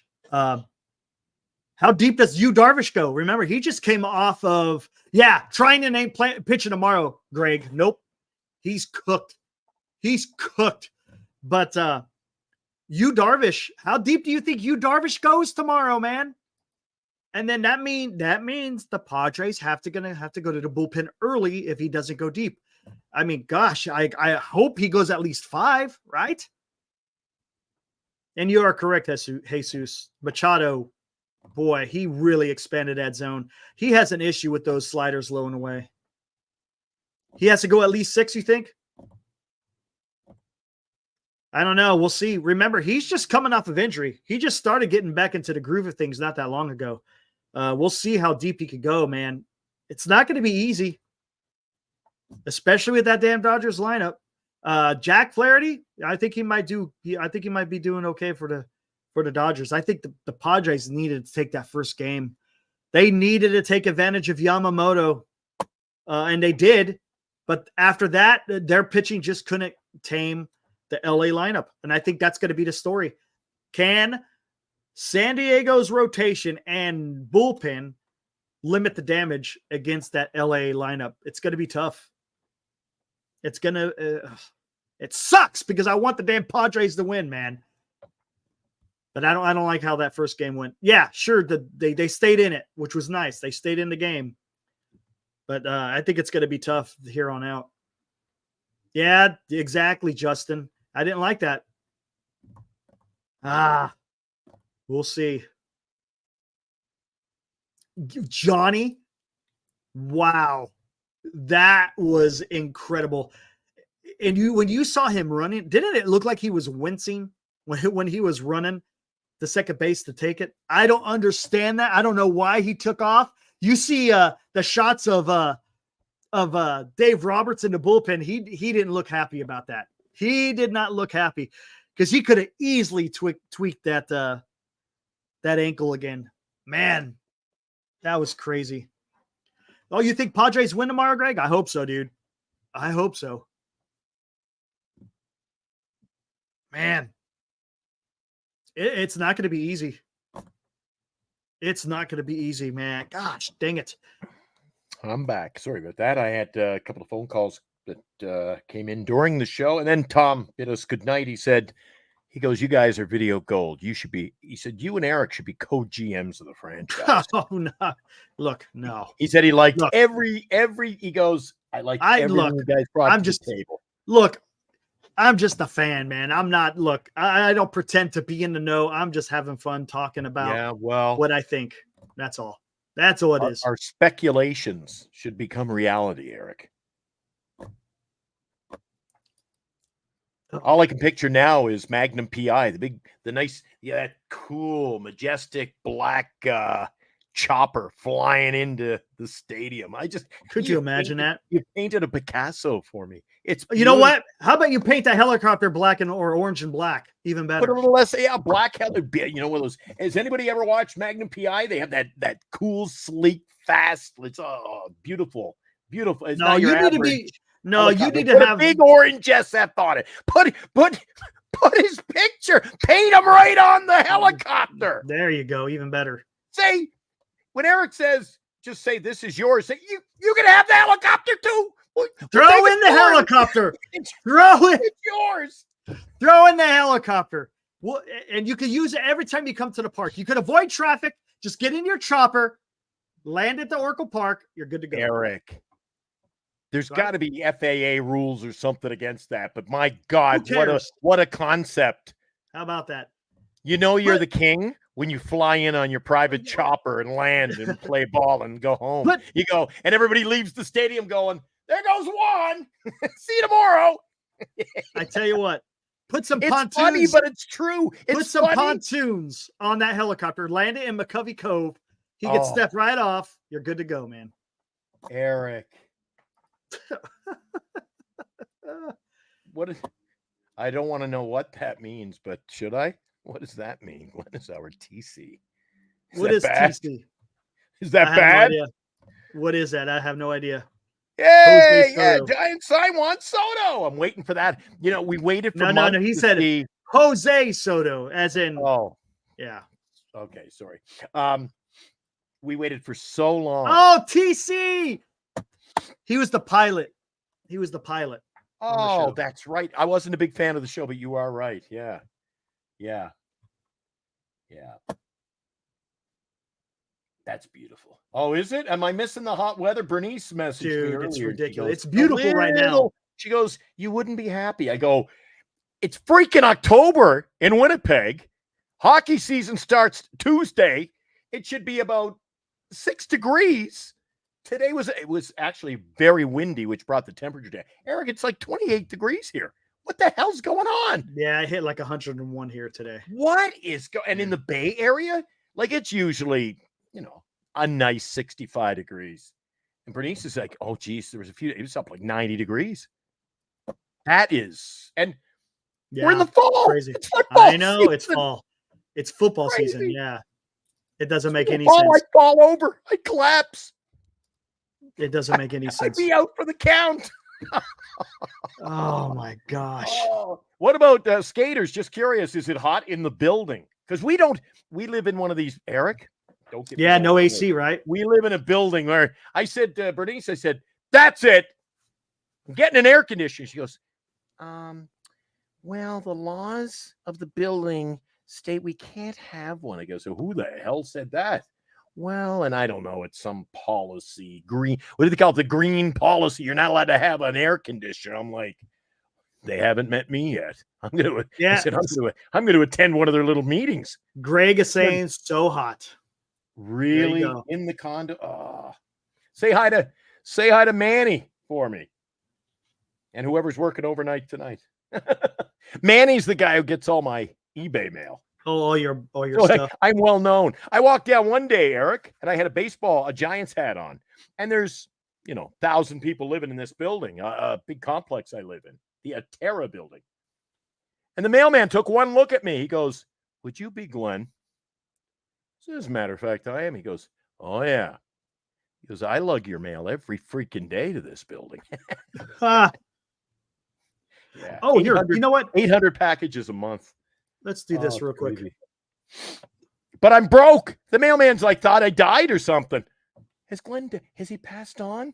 He's not getting any mail. No, he's just broke this month. No mail. He's just broke. I'm serious. I got my TV guide. I think that was it. Well, I'll tell you what, guys. Any surprises? Is there any surprises? The only surprise to me was the Mets in the Phillies game. That was the only surprise. Everything else kind of went as I thought. There were no surprises. Well, there were 2 surprises, Eric, but they were only scoreboard watching. I thought the Guardians would win.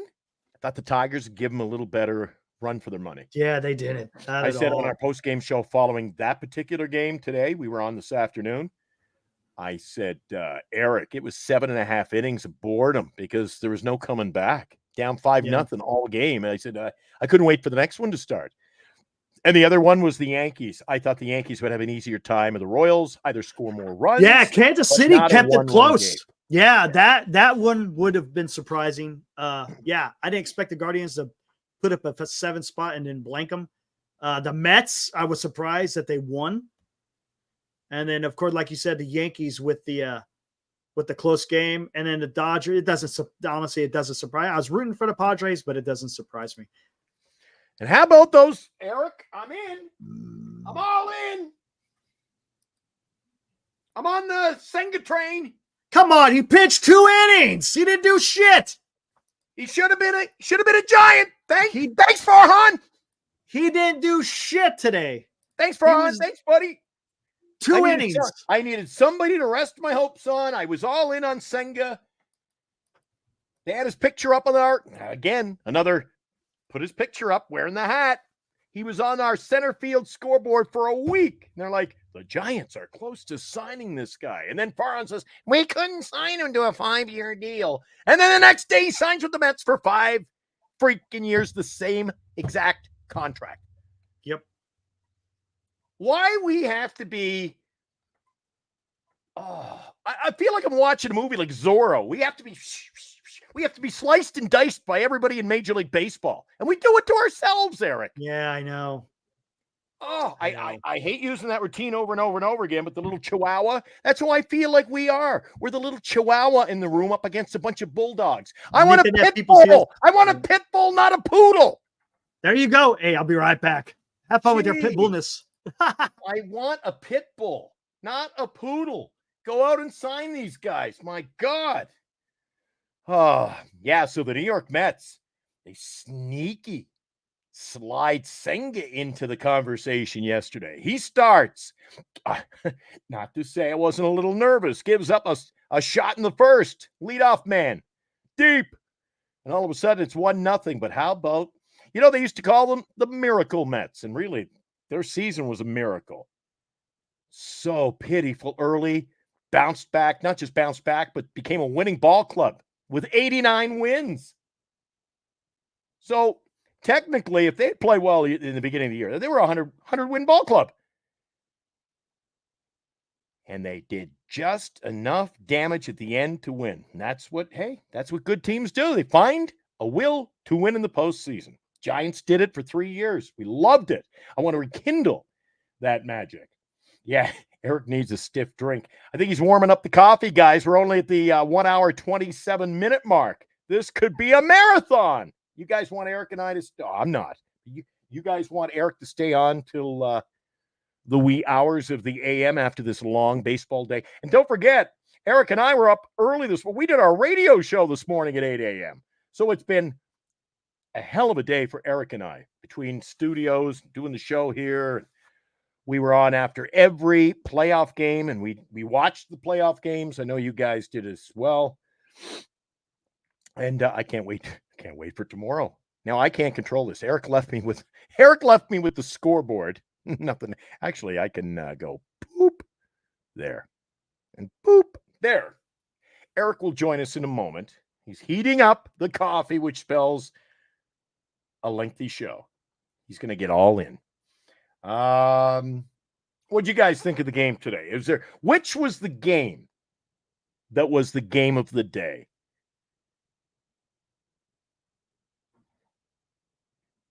What do you think?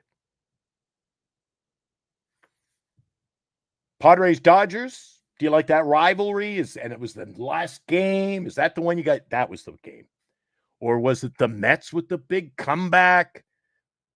Was it Cleveland because they jumped out with 5 runs before an out?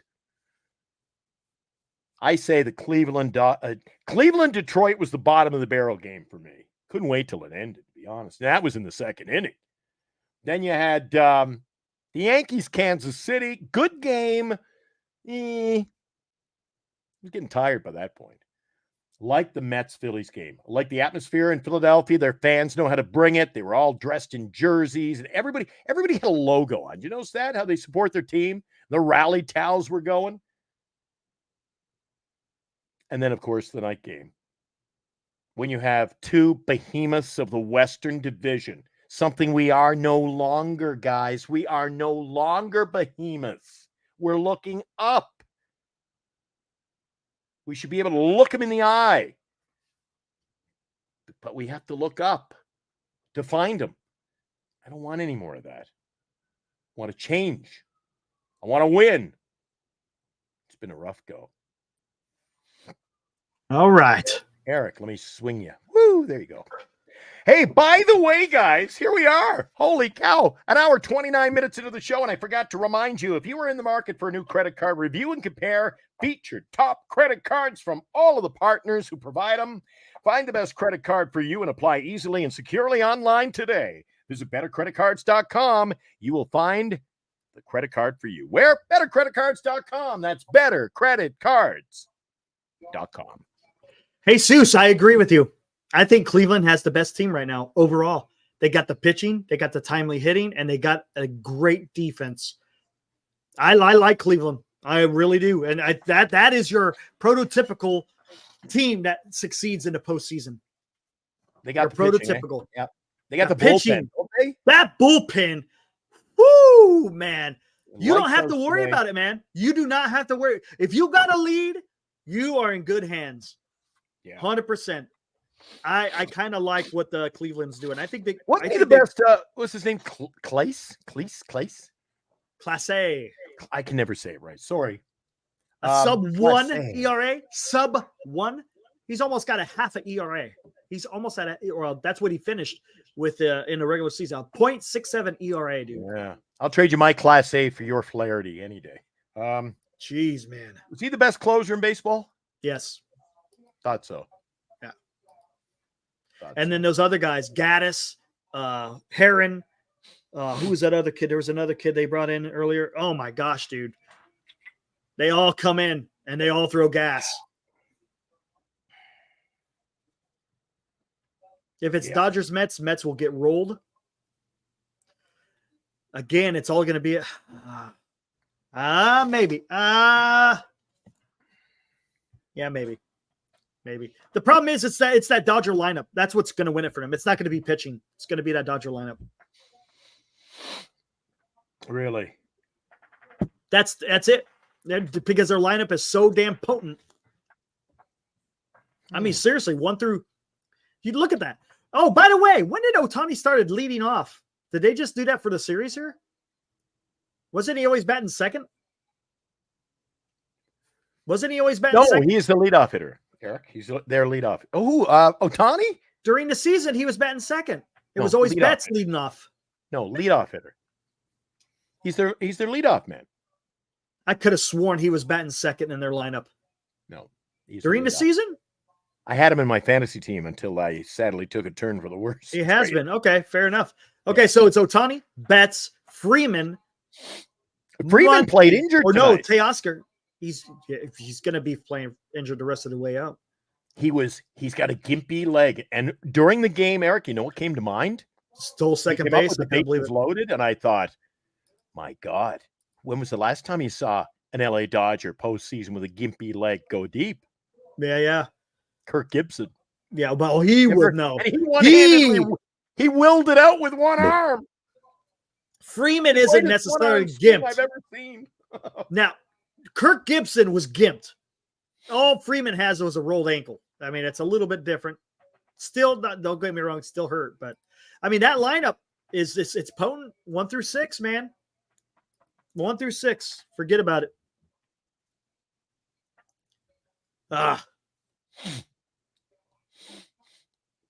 Cleveland was the hottest team to start the season, and they're playing like it now. God, it's only one game. Hate to rain on your parade, Eric, but it's one game. Yeah, See, guys, if my pitcher has a great game in the first game, he'll go, it's only one game. It's true, though. No, you're right. 100%. It's one. But the problem is, they're all over Cleveland now. I go, it's one game. But here's the problem. When you're talking about a short series, these games, man, it's not. Look, we're not talking about a 2-week race. We're talking about only a best of 5. Oh, fair enough. Fair enough. But one game, like back it up. See how the series. I think they're going to beat Detroit. As I said, and I stand by it last night. I have to stand by it because they won. I said Cleveland will win the series, but my heart was cheering for Detroit. They carved my heart out after about 6 minutes this afternoon, and that was it. Oh yeah, I needed open heart surgery. I'm trying to remember who's going. Oh, it's going to be tomorrow. Scooble's going for Detroit. No, it's not tomorrow, but Monday. It's going to be Scooble and. I'm sorry. Yeah, you got a pair of games tomorrow. They should. Cobb's going game 3, by the way. Interesting playoff trade day acquisition. Matt Boyd is going to go for Cleveland. Wow. How old's that guy? He's been around for a while. I had his baseball card about a decade ago. He was on the Giants. Was it last year or the year before? And they traded him. They had him because he was recovering from injury. Come trade deadline, they traded him. Well, they never even pitched one game. Matter of fact, Eric, let's just take a look. That means you've got Matt Boyd pitching, Carlos Rodon pitching. See where I'm going here? Cobb pitching. Manaea will be pitching soon. Manaea pitching. So there's 4 in the next couple of days, next few games. next 2 games per series, you're going to have 4 former Giants pitchers. And today we had, what's his name going? Forever Giant out of the bullpen. Oh, Sam Long? Sammy Long. So there's 5. There's 5 that, well, I almost named. 4 I named, and 1 that I got to help. That's a lot of Giants pitching showing up in the postseason, isn't it? Yeah, it is. Absolutely. They weren't good enough for us, but they're good enough for the postseason. Well, I'll tell you what, they should have traded Rodon. They should have traded Rodon to get some pieces back. Story of our life. If we lose, if we lose that on Snell, we're back in that. You can just fill in the blank. Pick a name. Yeah. We should have and could have, but we didn't. Anyway. Gosh, dang it.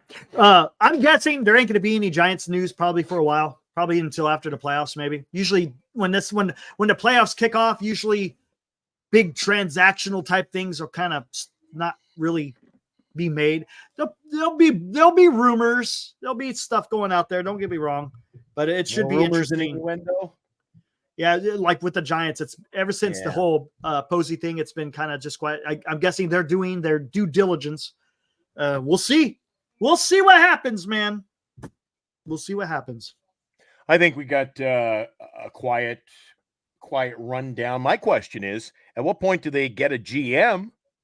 They won't announce that until after the World Series. Before you know it, once we get after the postseason, we get that out of the way, we have a parade for somebody in some major league city.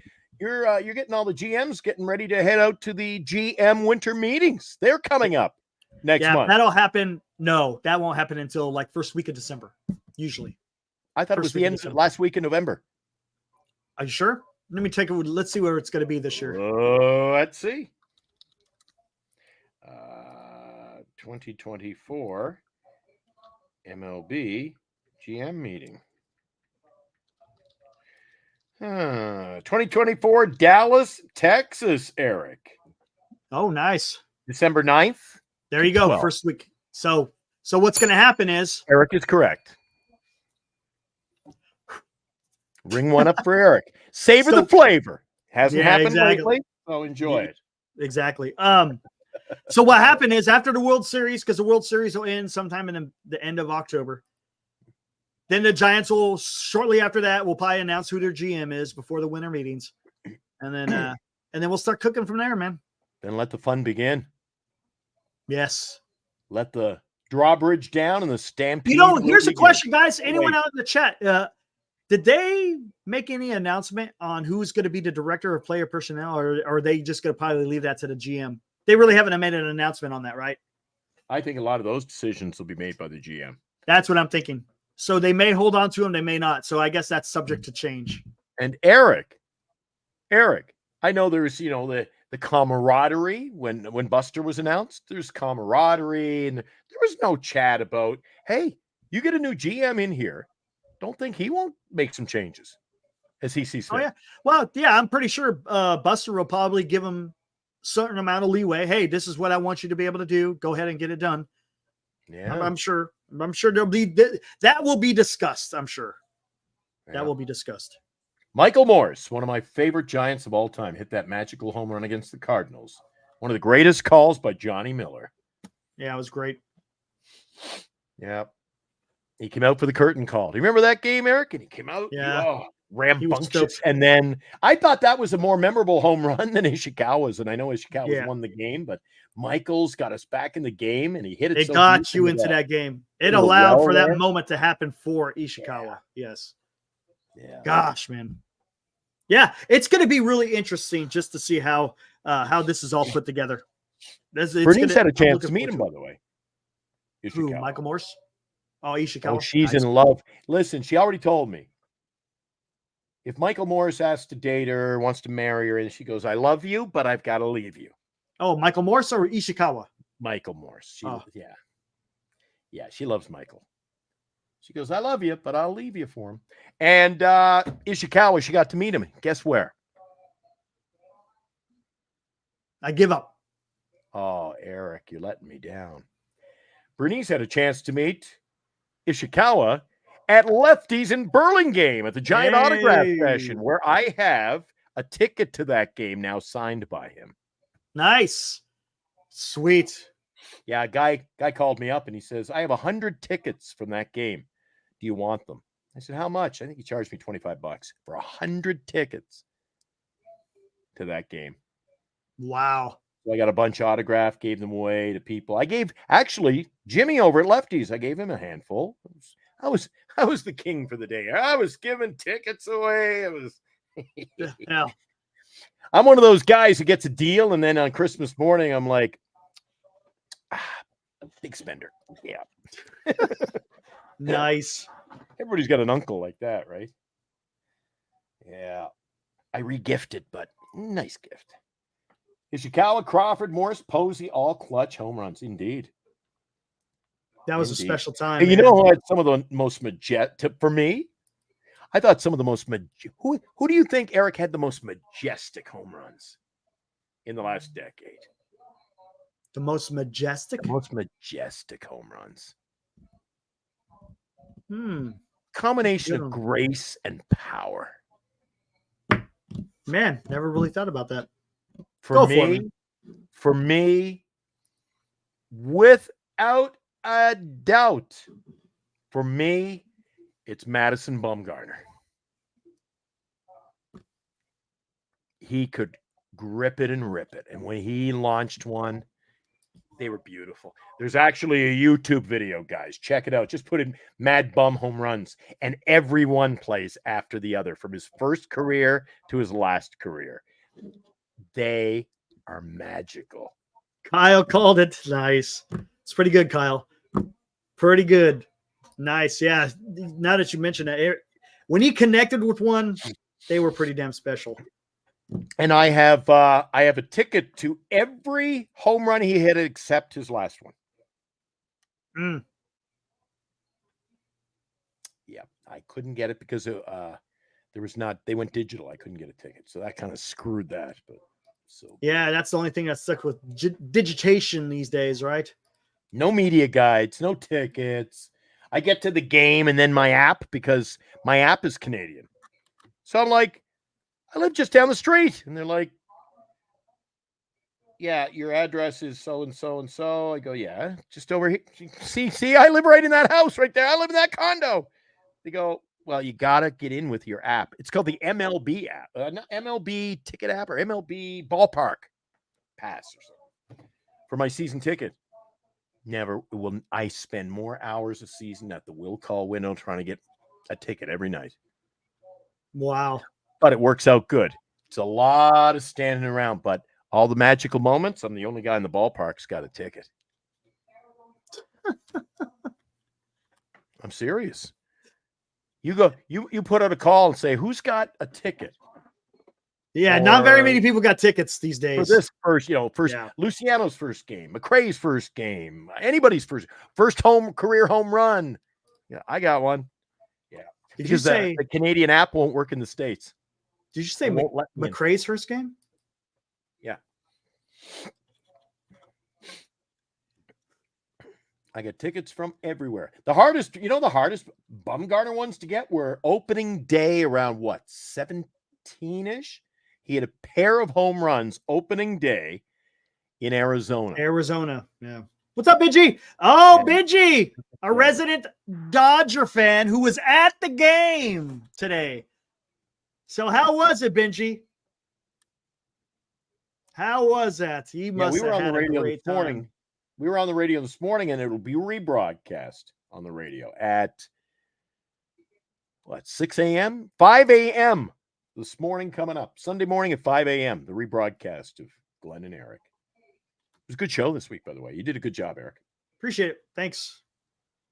We'll see what happens. I'm guessing something, I don't know. Something's telling me I'm probably going to have to do an MHC in the next couple of days. That's what I'm guessing.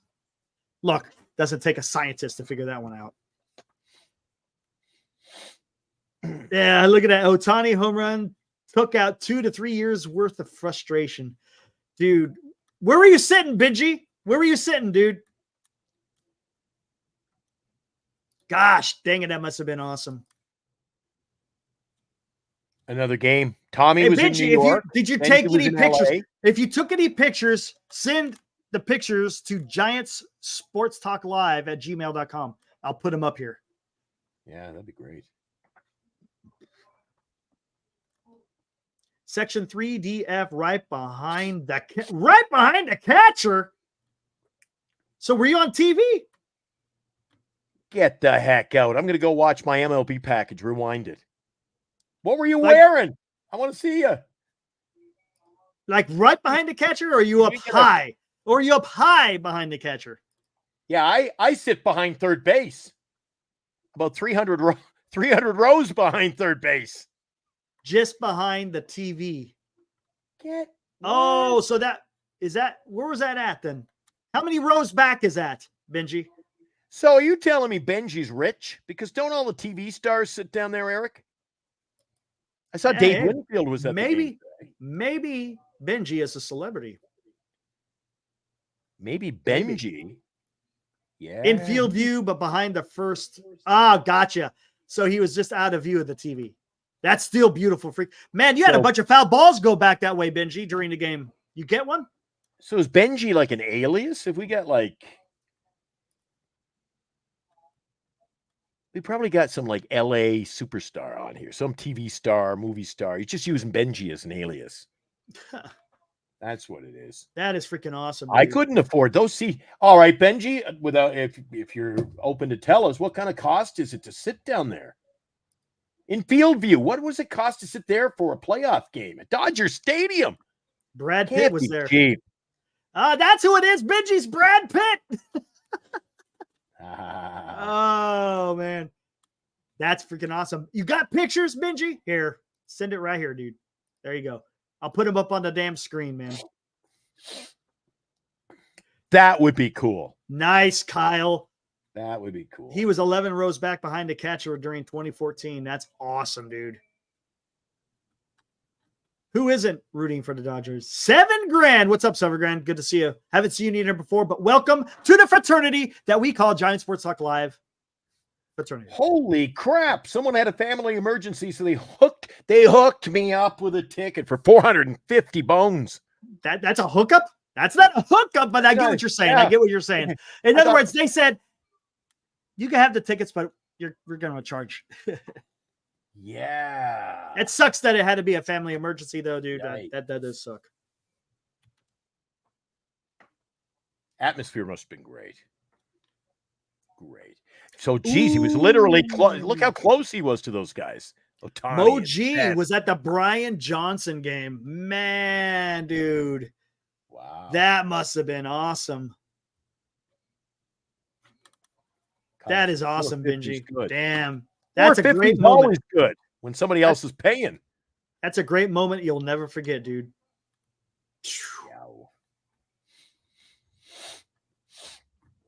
You know what, Eric? $450 for a playoff ticket. You know why? Because they freaking signed Ohtani. All right, Benji, that'll work. I'm going to add some stuff out and send it over next week. Got to take out all the cussing. Or you can just play your video on your phone and screenshot. Dude, who cares about the cussing, dude? Who cares about the cussing? Come on. Oh, dude, you got to send it. You got to send it, man. Hey, $7,000 is here. Who's $7,000? I don't know. Hey, $7,000. Are you new to the show or you got a new alias? If you haven't, man, dude, like and subscribe to this channel. We'll keep you up to date on Giants and playoff talk. We love talking baseball over here. We have for, months now, Eric. Time's flying. Yeah. Flying by. All right. Eric and I did our first show one day prior to the Major League Baseball trade deadline. I figured we'd last 2 weeks, but here we are. We're still going. Yeah. All right. Benji says, for you guys, he says, I promise next week for sure I'm going to stay anonymous and want to edit some stuff out. He wants to stay anonymous. Maybe he is somebody special, Eric. Maybe he is. I don't know. You never know. All right. He says he's got to cut. He wants to remain anonymous and he can't send them as is. Like, geez, maybe we do have a little, Oh, okay. That's cool, Benji. That's cool. We got a celebrity in the house. Woohoo! I'm messing with you, Benji. It's all good, dude. That's cool. Benji's been around for a while. Benji, dude, he has been dedicated. He's been dedicated for a long time. He's always show support over there on my Military History Chronicles and over here. So seen him there. The dude. You've been busy. Well, I'm always busy, and I don't need applause for that. But Eric, you've stepped up this week. You did the radio show early this morning. You've been stepping in doing late night sports talks this week. We did a 12-hour marathon show. Is there anything you haven't done? You found a lost cat this week. You've done everything. You're a hero to all. Dude, I mean, this last week has been pretty. Yes. Celebrities. We got our own. Thanks, Eric. Jim. Man, yeah, it's been a busy night, a very busy night, I should say week. Everett. Jimmy Everett. Yeah, I did, Benji. Our cat was gone for freaking 2 days. I'm going out in the backyard because our backyard abuts against a big open field. There's a creek out there, so it's all riparian, all like old growth oak is out there and everything, but it's a big open field. And this cat gets a wild burr in his freaking ass, and he'll go out there and just take off, and you don't even know where the hell he goes. We thought freaking he got taken by some animal, but nope, he was gone literally for 2 days, like about 2.5 days. Then early in the morning, heard him hitting on our little window screen, heard him meowing, open the door, and he comes right in like nothing happened. Dude, I'm telling you, Benji, it's like losing a freaking child. I tell you what, man, it is. I'm going out in the field during the day, scouring the field, making sure I was like looking for evidence of like, was there something terrible that happened? Looking for him. Then at night, I'm going out there with a freaking flashlight in the middle of the night looking for this cat. I'm like, gosh, dang it. And then he wanders up with that tail in the air. Hello. I'm home. And my wife, she takes it so hard. And I'm like, I was like, look, we don't know what happened. Let's just see let's give it some time. I know it sucks. I don't know what's going on. And the worst part of it is the unknown. It's the unknown. And you're just like, what is going on? And it just pops up. And then he just pops up, man. Gosh. If you guys ever have a pet, I'm a cat person. My cat passed away a few years ago. It was like losing a loved one. I tell you what, let me see if I can find him. And this cat has the biggest paws you've ever seen in your entire life. He's polydactyl in his pincers. Front. He got big paws. Both. He's got thumbs that we call them thumbs. He's got thumbs on his front and his back paws. Hold on, let's see if I can find him if he's around. Jeez, he doesn't have to worry about being out in the open. He can put a beating on any other wildlife in the area. I see Jimmy Everett was in the house. He had a cool statement here. He goes, all that work, Eric needs a raise. Well, you know what Billy Preston said in January of 1974? You guys might not be that old, might not be familiar with it, but when it comes to Eric getting a raise, Billy Preston had a song that goes, nothing from nothing leaves nothing. You got to have something. So he doesn't need a raise, just needs a salary to begin with. Eric does a lot of work. Not to boast. We both do. We both put a lot of time in during the run of the week. And we had an epic radio show today. It's great music. I had a lot of fun with Eric today. We talked baseball. We talked Middle East. We talked a whole bunch of stuff. And like this chat, we have a radio chat so they can call in, talk to us. It was pretty cool. So we got the edited 1 hour show rebroadcast early Sunday morning. You can listen to that, by the way, on our website, GiantSportsTalkLive.com. There's a link, GiantSportsTalkLive.com. I was just telling them, Eric needs, did you see that? Eric needs a raise. I said, Billy Preston hit single. January 1974 went, nothing from nothing leaves nothing. There you go. Yep. Said, you know what song they played on the broadcast? He needs that a salary. Saturday in the park. Love that song, dude. Love it. What date did he think it was? On the 4th of July. Yeah, right. There it is. I love that song, dude. Yeah. Awesome. guys around the, well, I was going to say around YouTube, friends, drinking establishments. I know some friends who've said, yeah, we're going to a party Friday night. I'm like, oh, cool. What, like, we're going? And they're like, oh, no, you can't go. We've been told you can't go. We're having music trivia. And they're like, don't bring that guy. He ruins it for everybody. I'm just competitive. You know me, Eric. I'm competitive. I'm highly competitive. I'm a competitive guy. Yes. And I love when they get cocky and it's a tough thing. Here's one he'll never guess.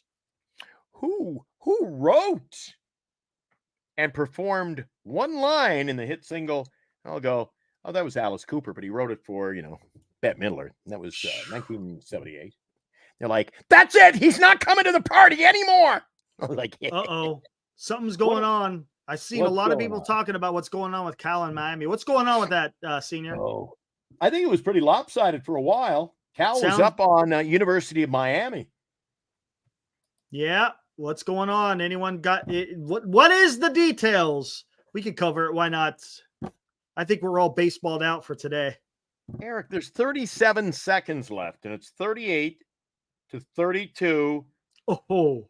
Holy crap, it's first and goal. Miami at the 3. Oh, shit. Hold on. Cal was up 35-17. It's 38-32. Second and goal. Miami with the ball. 5-0. Second and goal on the 5.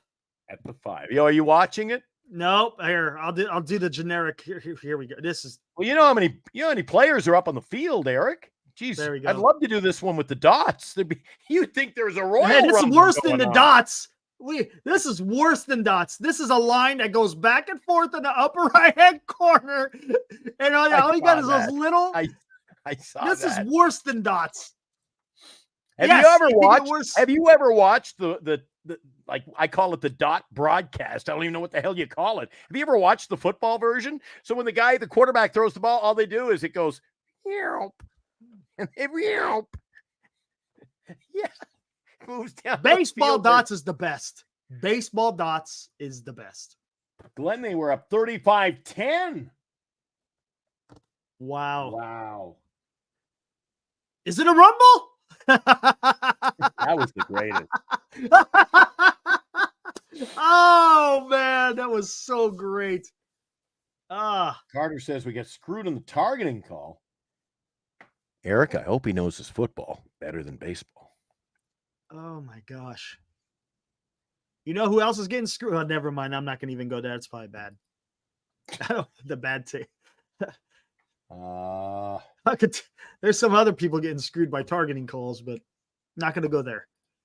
If you follow MHC, I think you'll know what I'm talking about. I'll leave it at that. Hey, we're still a baseball channel. Benji says baseball's turned into my first love when it comes to sports. I tell you what, Benji, Benji, cool to connect with true 100%, dude. I love baseball. I love the game, and I love talking to people about the game. 100%. I mean, it's how they say he does. You know how they say baseball is a conversational sport? 100%, man. That is 100% true. I absolutely love talking about the game and others. And even if you're fans of other teams, it doesn't matter. It's talking about the game, man. Yeah. The day Eric and I went to the ball game against Miami, Eric spoke to everyone in our section at least once. Yep. You extended a welcome to our German friends. Yeah, I did. As a matter of fact, I think he subscribed. I don't know if he listens at all, but you spoke to Miami takes the lead with only 26 seconds left. Game is probably over. And what? They still can with 38, 39. So they'll just go for. So will they go? You know what? The 1 point isn't a big deal. They'll go for 2 here, Eric, to make it a 3-point game. Maybe. Be crazy not to. Oh, it's probably over. I'll keep it up, but it's probably over. Wow. That's a heartbreaker. The Hurricanes on the verge of what is it? We always go back to our Saturday afternoon programming, right? Wide World of Sports. Oh yeah, the The thrill of victory and the and the agony, agony of defeat. And what is it that he says in that? He goes, "They clinching victory from the jaws of defeat." Clinching victory from the jaws of This defeat. is it right here. Oh, This it's is over. the epitome. Wow. They were up 35-10. Yeah, 35-10. Yeah, I mentioned that. Wow. 35-10. Oh, well. So What are we you only gonna have do? 2 games going tomorrow, Eric. 2 games. Yeah, 2 game, both of them the NLDS. No, And it's nice they're ALCS. spread out 1 o'clock and 5 o'clock. Get a bit of a reprieve there for a bit in the Right. afternoon while football's on. We'll how about we just do one show tomorrow and we'll cover both? I just did it today because it was the first game of the DS. Oh, and some great games. Yeah, right on. Tomorrow you get the Mets and Phillies, Severino and Sanchez. That gets underway at 1:08. Then at 5:00, weird times, eh? Sounds stupid when I was at 5:03. You got San Diego and Los Angeles, Darvish, and who? Jack Flaherty. Ha! You got it. Ha! I think this is Glenn. I think the Dodgers win tomorrow with Jack Flaherty. I'm worried about you, Darvish. I don't know how deep he goes. I'm a little concerned. What that Christopher Sanchez? What is his ERA? What's his numbers for Phillies? I know Severino had a good year. What's going on with that Christopher? He's 11-9, 332. Oh, so he's been Severino's good. 11-7, 391. I'd call them equals. Yeah, he's not a clear-cut favorite there. As you know, Darvish coming back. Wait a second. Darvish had personal problem. He was out with injury. He came back for like 2 days and then left on personal reasons. He's been out of the lineup more than he's been in. But Darvish, 7-3, 331. Flaherty, 13-7, 317. Yeah, they're very equal. But the issue I have is because Darvish has just come back. I don't know how long he's going to be able to go. That's my concern. That's true. 16 seconds left, 3rd and 10. I don't know how up to date this is. We had another entry, by the way, on our website. By the way, guys, if you haven't heard the news, if you like our channel tonight, we'd appreciate it if you would subscribe. So we want you to subscribe to the channel. We also want you to subscribe to our sister channel, which is called the Northern California Sports and Entertainment Network. NCSE Network. Have you got it? NCSE Network. Everybody, NCSE Network. Northern California Sports and Entertainment Network. If you like November, Charlie, Sierra, Echo Network. There you go. All right.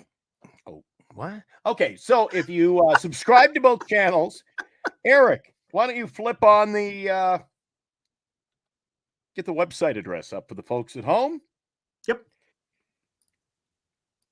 Giant Sports Talk Live. There it is. See the address? It's pretty simple. Giants Sports Talk Live. It's the show you're watching, for God's sake. GiantSportsTalkLive.com. Go to our website. There's an entry form. You can enter if you subscribe to both of our channels. You can enter to win a $500 gift certificate for Fanatics. We're giving away $500 from Fanatics.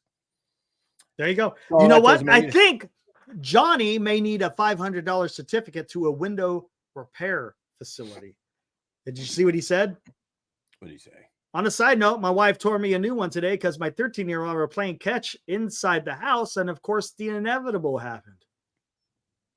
Take a guess. Apple Auto Glass. There you go. Indoor version, right? Right through the window. I can't tell you how many times. You know what? I used to shoot pucks. Eric, my parents, man. My parents nearly divorced me as a kid. You know what I got in trouble for one time? What? Your parents divorced you as a kid. My parents nearly divorced me as a kid. You know why? I go into the basement one day and I get a bag of potatoes, fresh potatoes. So what did I do? I opened up the dryer door and I practiced shooting into the dryer with the rock hard potatoes. How'd that turn out? Well, they didn't divorce me. They kept me around. Oh It my wasn't God. pretty. Wow. I got grounded. I think my dad burned my hockey stick. We grew up in the country. Any of you guys grow up in the country? You ever had a parent like you say, I'm just going to burn it? We had what was called the burning barrel. You burned your garbage. Yep. And a few items went into the burning barrel along the way. But that is not even a story for another day. I got to keep some things. Yeah, gotcha. Some of the stupidity. All right, guys. I told you on last night's show, Eric. When I was an athlete back in high school, I get a lot of dates until they got to know me. He's handsome. But then I went on 2 dates with him, and that was enough. And that was it, huh? Yeah. All right. Anybody out there, let's hear it from the chat. Before we get out of here. Pulling a Def Leppard? Is anybody out there? There we go. Great what song. Anyone changing their minds on what's going to happen in the playoffs? Everyone still sticking to their guns after game 1? Or I'm sticking with mine. Sticking with your guns? What about you? I'm a little concerned about one. I'm a little concerned about Carter, but that's a different story as well. Is anyone changing their mind? It's okay if you change your mind. It doesn't matter. Or I should say, is anyone concerned about their picks on who they had advancing to the CS? I moved off the Tigers after one. There you go, Billy. Just stick with. He moved off. You can't listen. If you're gonna go long shot like Tigers, you can't move off and go to the Mets. You got to stick with your. I'm a guy, Eric. I believe in you. Got to stick with your picks. Dilly, I think the Guardians go to the World Series. I agree with you. But the National League, man, I like what the Mets are doing. What the Mets are doing is incredible. It's right. I mean, could you say, is this another Miracle Mets that we're witnessing? Granted, it's not like it was with the Miracle Mets, but I mean, this is something what they're doing. Meet the Mets. Yeah, we saw that. I think the Meet the Mets song. Anybody? It's famous. So song. Is everyone? I'm getting everyone comfortable with their picks, I guess, huh? I think the same group that sang Meet the Mets was the same ones that sang San Francisco Giants home run song. Really? Yeah. The Giants come to town? Yeah. Really? Yeah. And the same group that recorded that song for the Giants recorded the Collingwood Magpies Australian Rules football theme song. Don't even know. You want to hear this bit of useless knowledge? You remember the cartoon Rugrats? No. Remember? The cartoon. No. Well, their theme song. You know who wrote their theme song? Rugrat. I don't even know what a Rugrat is. Here. You're not allowed to play it. Nope. I was pre-Rugrats, apparently. Mine was Go Speed Racer, go. Here, Speed Racer was awesome. Hold on. Here. Does that look familiar? Oh, I thought they were Garbage Pail Kids. Okay, Rugrats. You know who wrote their song? Devo. Whip It Good. The same people who were in Devo wrote that cartoon's theme song. Whip It Good. What was the follow-up to Whip It? Bury It? I don't know. I always got to one-up him. Sorry, guys. I always have to be a one-upper. That's what I do. I don't know, honestly. Because I've been working in a coal mine, going down, working in a coal mine. Woo! About to get down. They remade that? Let me check. Holy shit. Devo remade that? My friend. Who originally sang that? That was Motown, wasn't it? Devo, working in a coal mine. Whippet and Working in a Coal Mine came out in 1980, early 1981. The Robotic Rock Band. Do you know where they're from? Nope. Akron, Ohio. There you Home go. of the Zips. What kind of a name is a zip? Akron, yeah. All I think of is like a pair of pants, a zipper.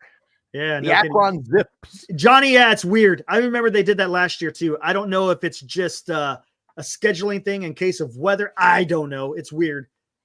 I don't know. It's weird. And to be honest with you, it's probably more about money than anything else. And Working in a Coal Mine. I don't know who. I know who wrote. I know who sang that, but I don't know the year. I'd be guessing maybe 57. Yeah, that's what I'm saying. Around 50. I'm going to guess 57. Lee Dorsey. That's my guess. Let's see. Okay, Lee Dorsey, correct. And he wrote it. Let's see when he wrote 57? 1966. Ooh, I was off by 9 years. I blew it. But nobody else came up with Lee Dorsey, so don't throw me under any buses here. I'm your if you're ever on a music trivia show, not to be arrogant, phone your friend Glenn. I didn't know that's who sang that. I just found out who sang Saturday in the Park. I did not realize that. Chicago. Yeah, Chicago. Eric, great I can song. do this all day. That's a perfect song too, since it's Saturday. That was beautiful. It's great. It's a feel-good song. Football. You know, and I was feeling good because they played it at the bottom, or I should say midway through the first inning, where they're going to commercial break. After Machado hit that 3-run home run, they played Saturday in the Park. And I was like, I'm feeling good. I'm feeling good. Then let's go. They cut it off before the date. He went Saturday in the Park. I thought, and then the commercial on my TV came on. Yep. I can't believe they're so hard up for advertising. I don't know which affiliate you watch, Eric, or if it differs. I'm watching the MLB playoffs, which you think that's where you can make money selling your ads. And I'm watching the guy like duct taping his boat that's made out of a screen door. Like Gorilla Glue. Gorilla Glue. Hey. Just one drop. Oh! And your boat can be repaired. You can put a screen door on the bottom of your boat and it will float. Yeah. Yeah. For all of you guys who have to repair your screen door boat out in the bayou or something, I don't know. Oh, man. I'm getting tired. We've been on 2 hours, 13 minutes. Good guest tonight, Tommy D. Love having him on. Yeah. I was surprised you stayed on as long as you did. That was awesome, man. He did. It's 20 to 2 in the morning. I'm surprised I got up at 6 this morning to do our radio show. Dude, that dude has so much information. I was just like, wow. Wow. We hit it off. We became good friends. We hit it off. We were random strangers. And I'll tell you what, though. Like, hey, dude, nice hat. I'm like, hey, where are you from? New York. I'm like, oh, you must be a Yankee fan. He goes, all the teams we get and then before you know it, Bernice is like, you guys have been talking for over 2 hours. I'll be back later. She disappeared. She goes, I'm going to the disco. I'll be back later. And we're like, okay, nice to meet you. Anyway, and he keeps going. Tom will talk sports with you for hours on end. Man, he doesn't buy that whole Ohtani story, does he? He does not. I didn't know where that was. I didn't know where that was heading. I know. I was getting a little bit weird. Yeah. I was like, the conspiracies are coming out tonight on our show, and I avoid those at all costs. Yeah. Yeah. And Glenn, I think he thinks we're a bigger net. We're like a West Coast affiliate for NBC or something. Yeah, I know, dude. You guys should be using your platform. Yeah, I was like, and I'm like, Tommy, I think we're not even at 400 subscribers. Yeah, not quite. Then he's talking about going down there and meeting Mad Dog Russo. I'm like, man, dude, we're not, dude.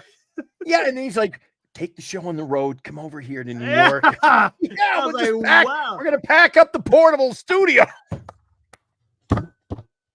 Oh man, back up the portable studio. I'll fly over. Eric can drive over. But it was good. But I'll tell you one thing about great. I'll tell you one thing about him. If he was to take you somewhere, he has a gift for spotting people. Like if he flew to the Bay Area and we went down, say, to LA, he'd be picking off stars. Like he'd go, hey, here's Brad Pitt. I'd be like, oh, it is. And he's got a little bit of me in him. Because every time I see a celebrity, Bernice is like, you can't go over and talk to him. I'm like, why not? And under the velvet rope, I go and boom. And before you know it, I got that charisma. I start talking. I'm like, hey, Brad, how you doing? I haven't seen you for like, it's got to be years. And the guy's looking at you. He knows he doesn't freaking know you. Oh, yeah. And some of them will go, where do we meet? And others will just play along. They don't want to admit they don't know you, Eric. Right. That's one of my tricks. Or some of the most popular names, like David. How do we know each other? Well, doesn't your dad know Dave? Dave. Oh, you mean Dave Smith? I'm like, I think that's it. And before you know it, you're best buddies. That's how you get out of. That's how you get out of traffic stops up here. Yeah. I donated to the annual policeman's ball. You know, your dad's friend Dave. Oh, you know Dave? Eric. Until one day they go, I don't know no damn Dave. What are you talking about? I got stopped one time because there was cops behind and they were doing the radar check. So I saw a buddy of mine coming down Sandfield Road, it was called. So Eric's driving this way, I'm driving this way, and I passed the cops like a few hundred feet back. So our thing is, I don't know if same in California, you flash your lights. Yeah, you do that to there's a cop. So Eric drives by, and of course, who's behind Eric? Another cop. Woo! He pulls me over. So probably I go, and I'm like, as soon as the cop comes up, I'm like, jeez. I pulled the thing out of I saw a Tommy Boy.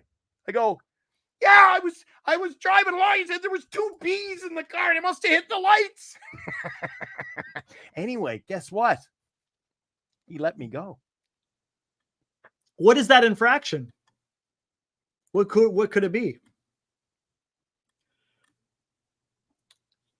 I bet you I don't know what the infraction. Yeah, I wonder what it'd be. Yeah. I bet you they would charge you with the equivalent of using an illegal radar detector. Yeah, maybe something like that. Yeah, maybe trying to be bigger than the law. All right, skaters. Hey, man, thanks for joining. We'll be on tomorrow. I'm guessing probably about the same time. What time's that game start? 5:03. It starts a little bit. So we'll probably be on around 8:30-ish. 8:30-ish, depending how long the game goes. From there. 8:30-ish, Greg. Right around there.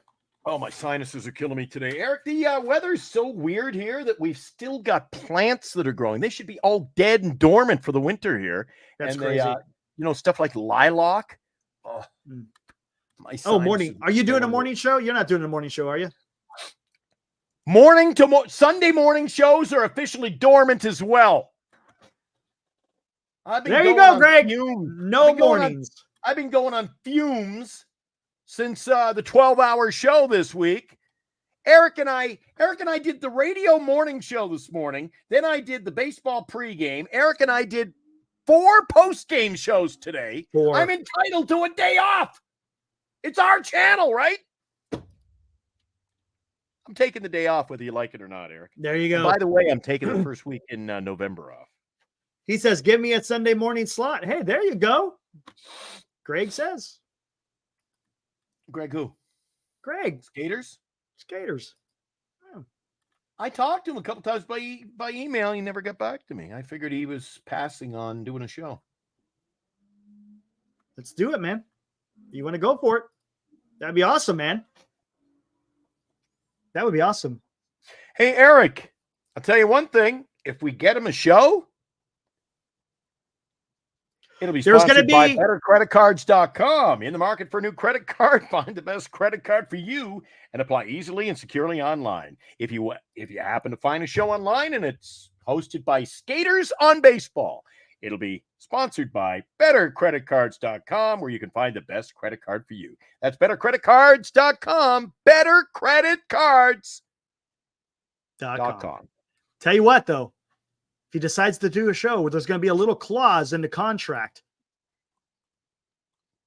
And that Well, my number one clause, clause, no skateboard. the clause, Greg, is you have to play this once an episode.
Those trophies sure look good.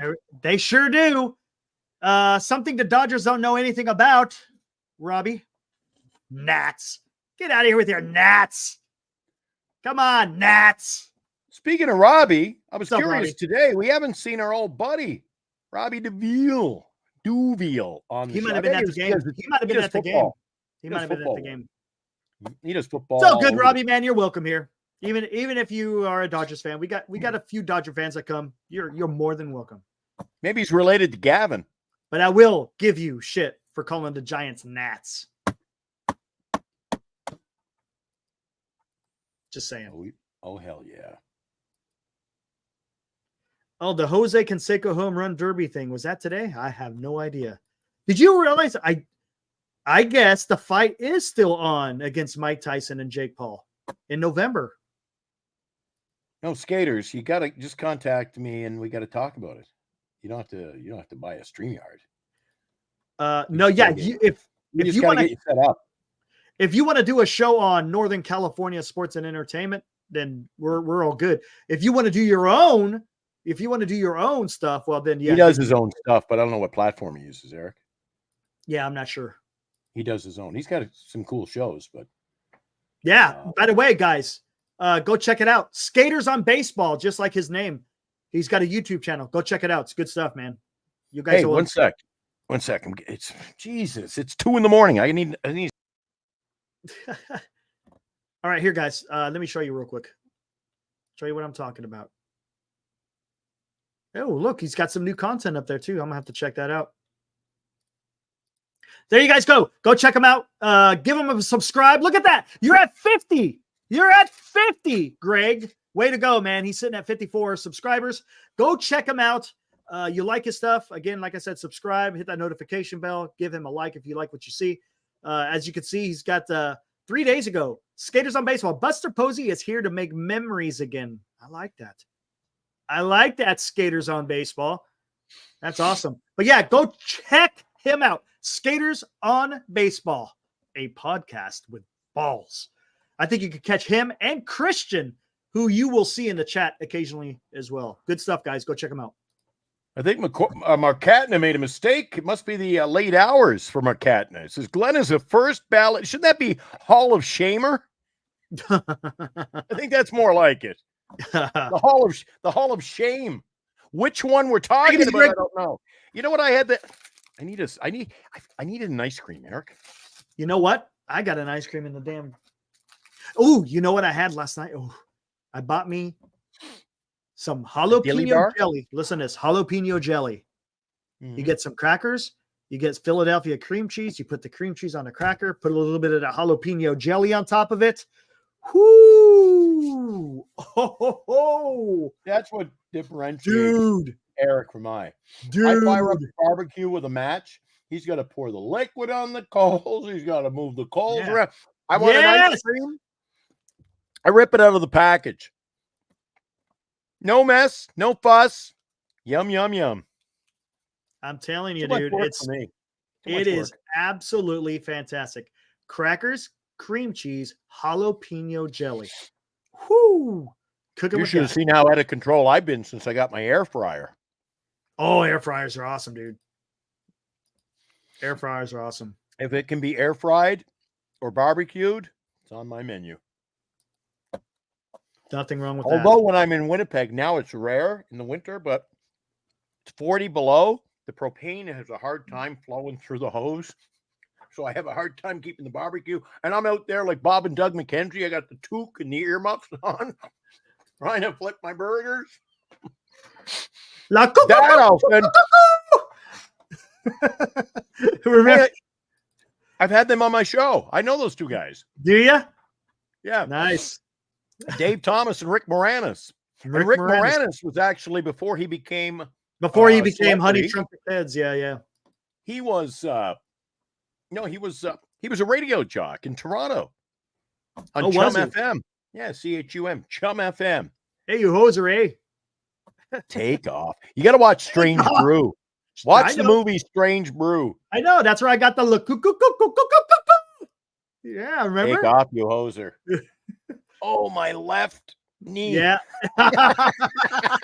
Yeah, I know. That sure was funny.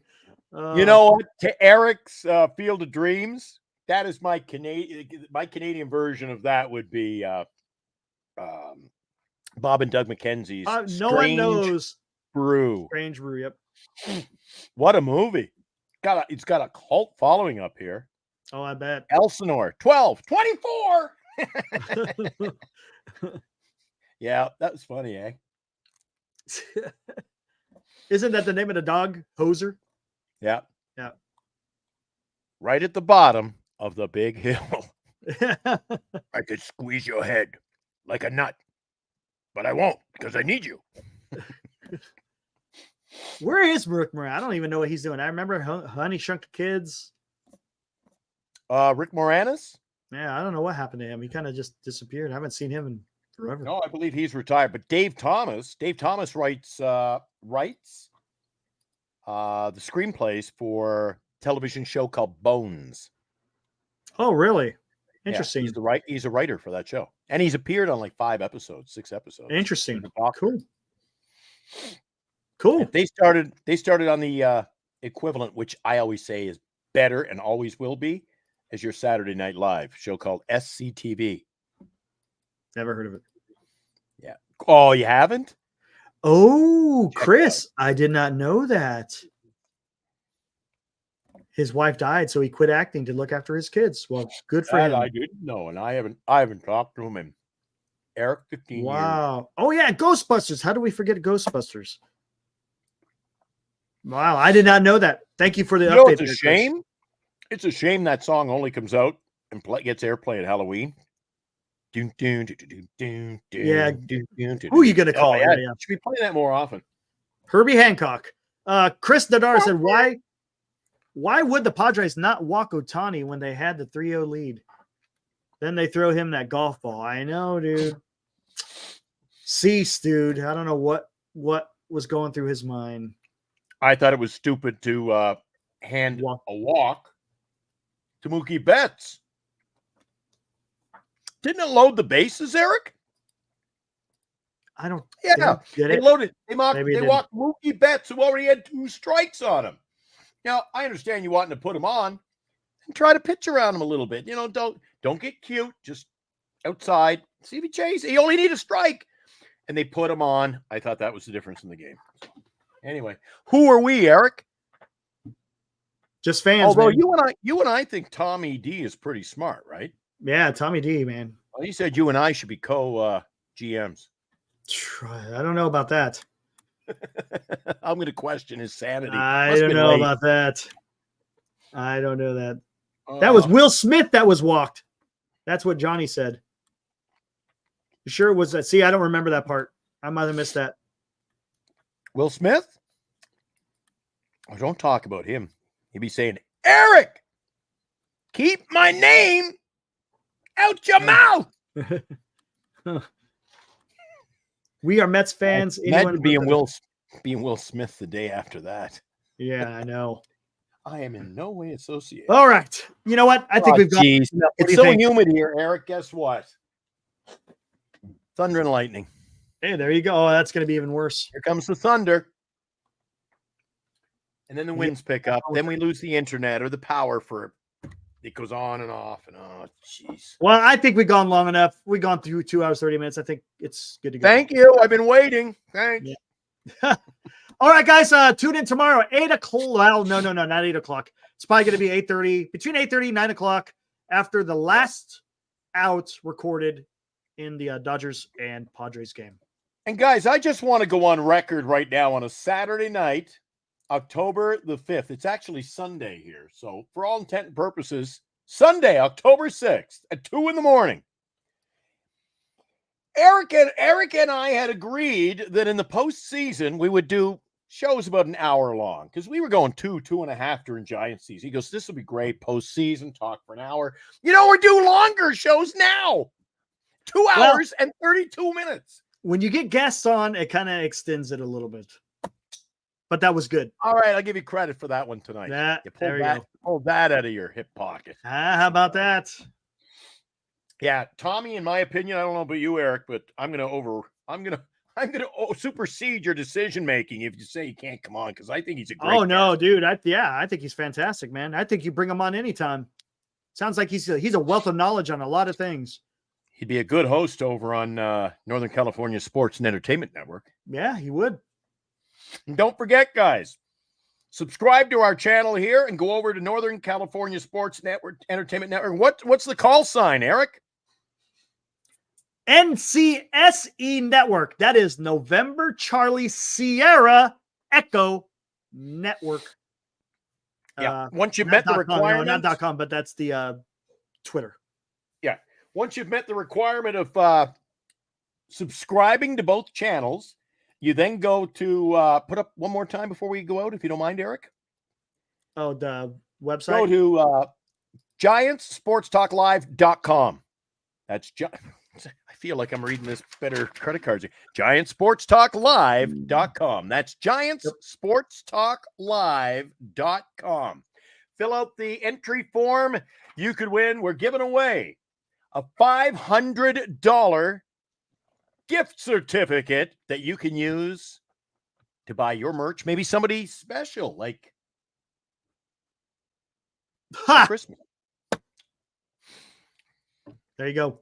Spread the love. You could be the winner of a $500 gift certificate for Fanatics. Not a bad prize. So we thank everybody who participates. And I am one hell of a salesman. I keep getting all kinds of cool sponsors, and we got giveaways. Next year, we're going to have something coming up in the spring, but I'm not allowed to. Oh, I guess I could talk. We got this one going on now, but I'm saving one for the spring that's going to be really cool. Let's just say in the spring, with Giants baseball season around the corner, we're going to have another giveaway. Eric's paying for that one, though. I ain't paying for shit. All right, guys, we'll see you tomorrow night. I got to head on out of here. Yeah, it's time to get out of here. Sleep. I need as much beauty sleep as I can handle. All right, guys, see you tomorrow night after Padres Dodgers. Let's go, Padres. And we appreciate your participation.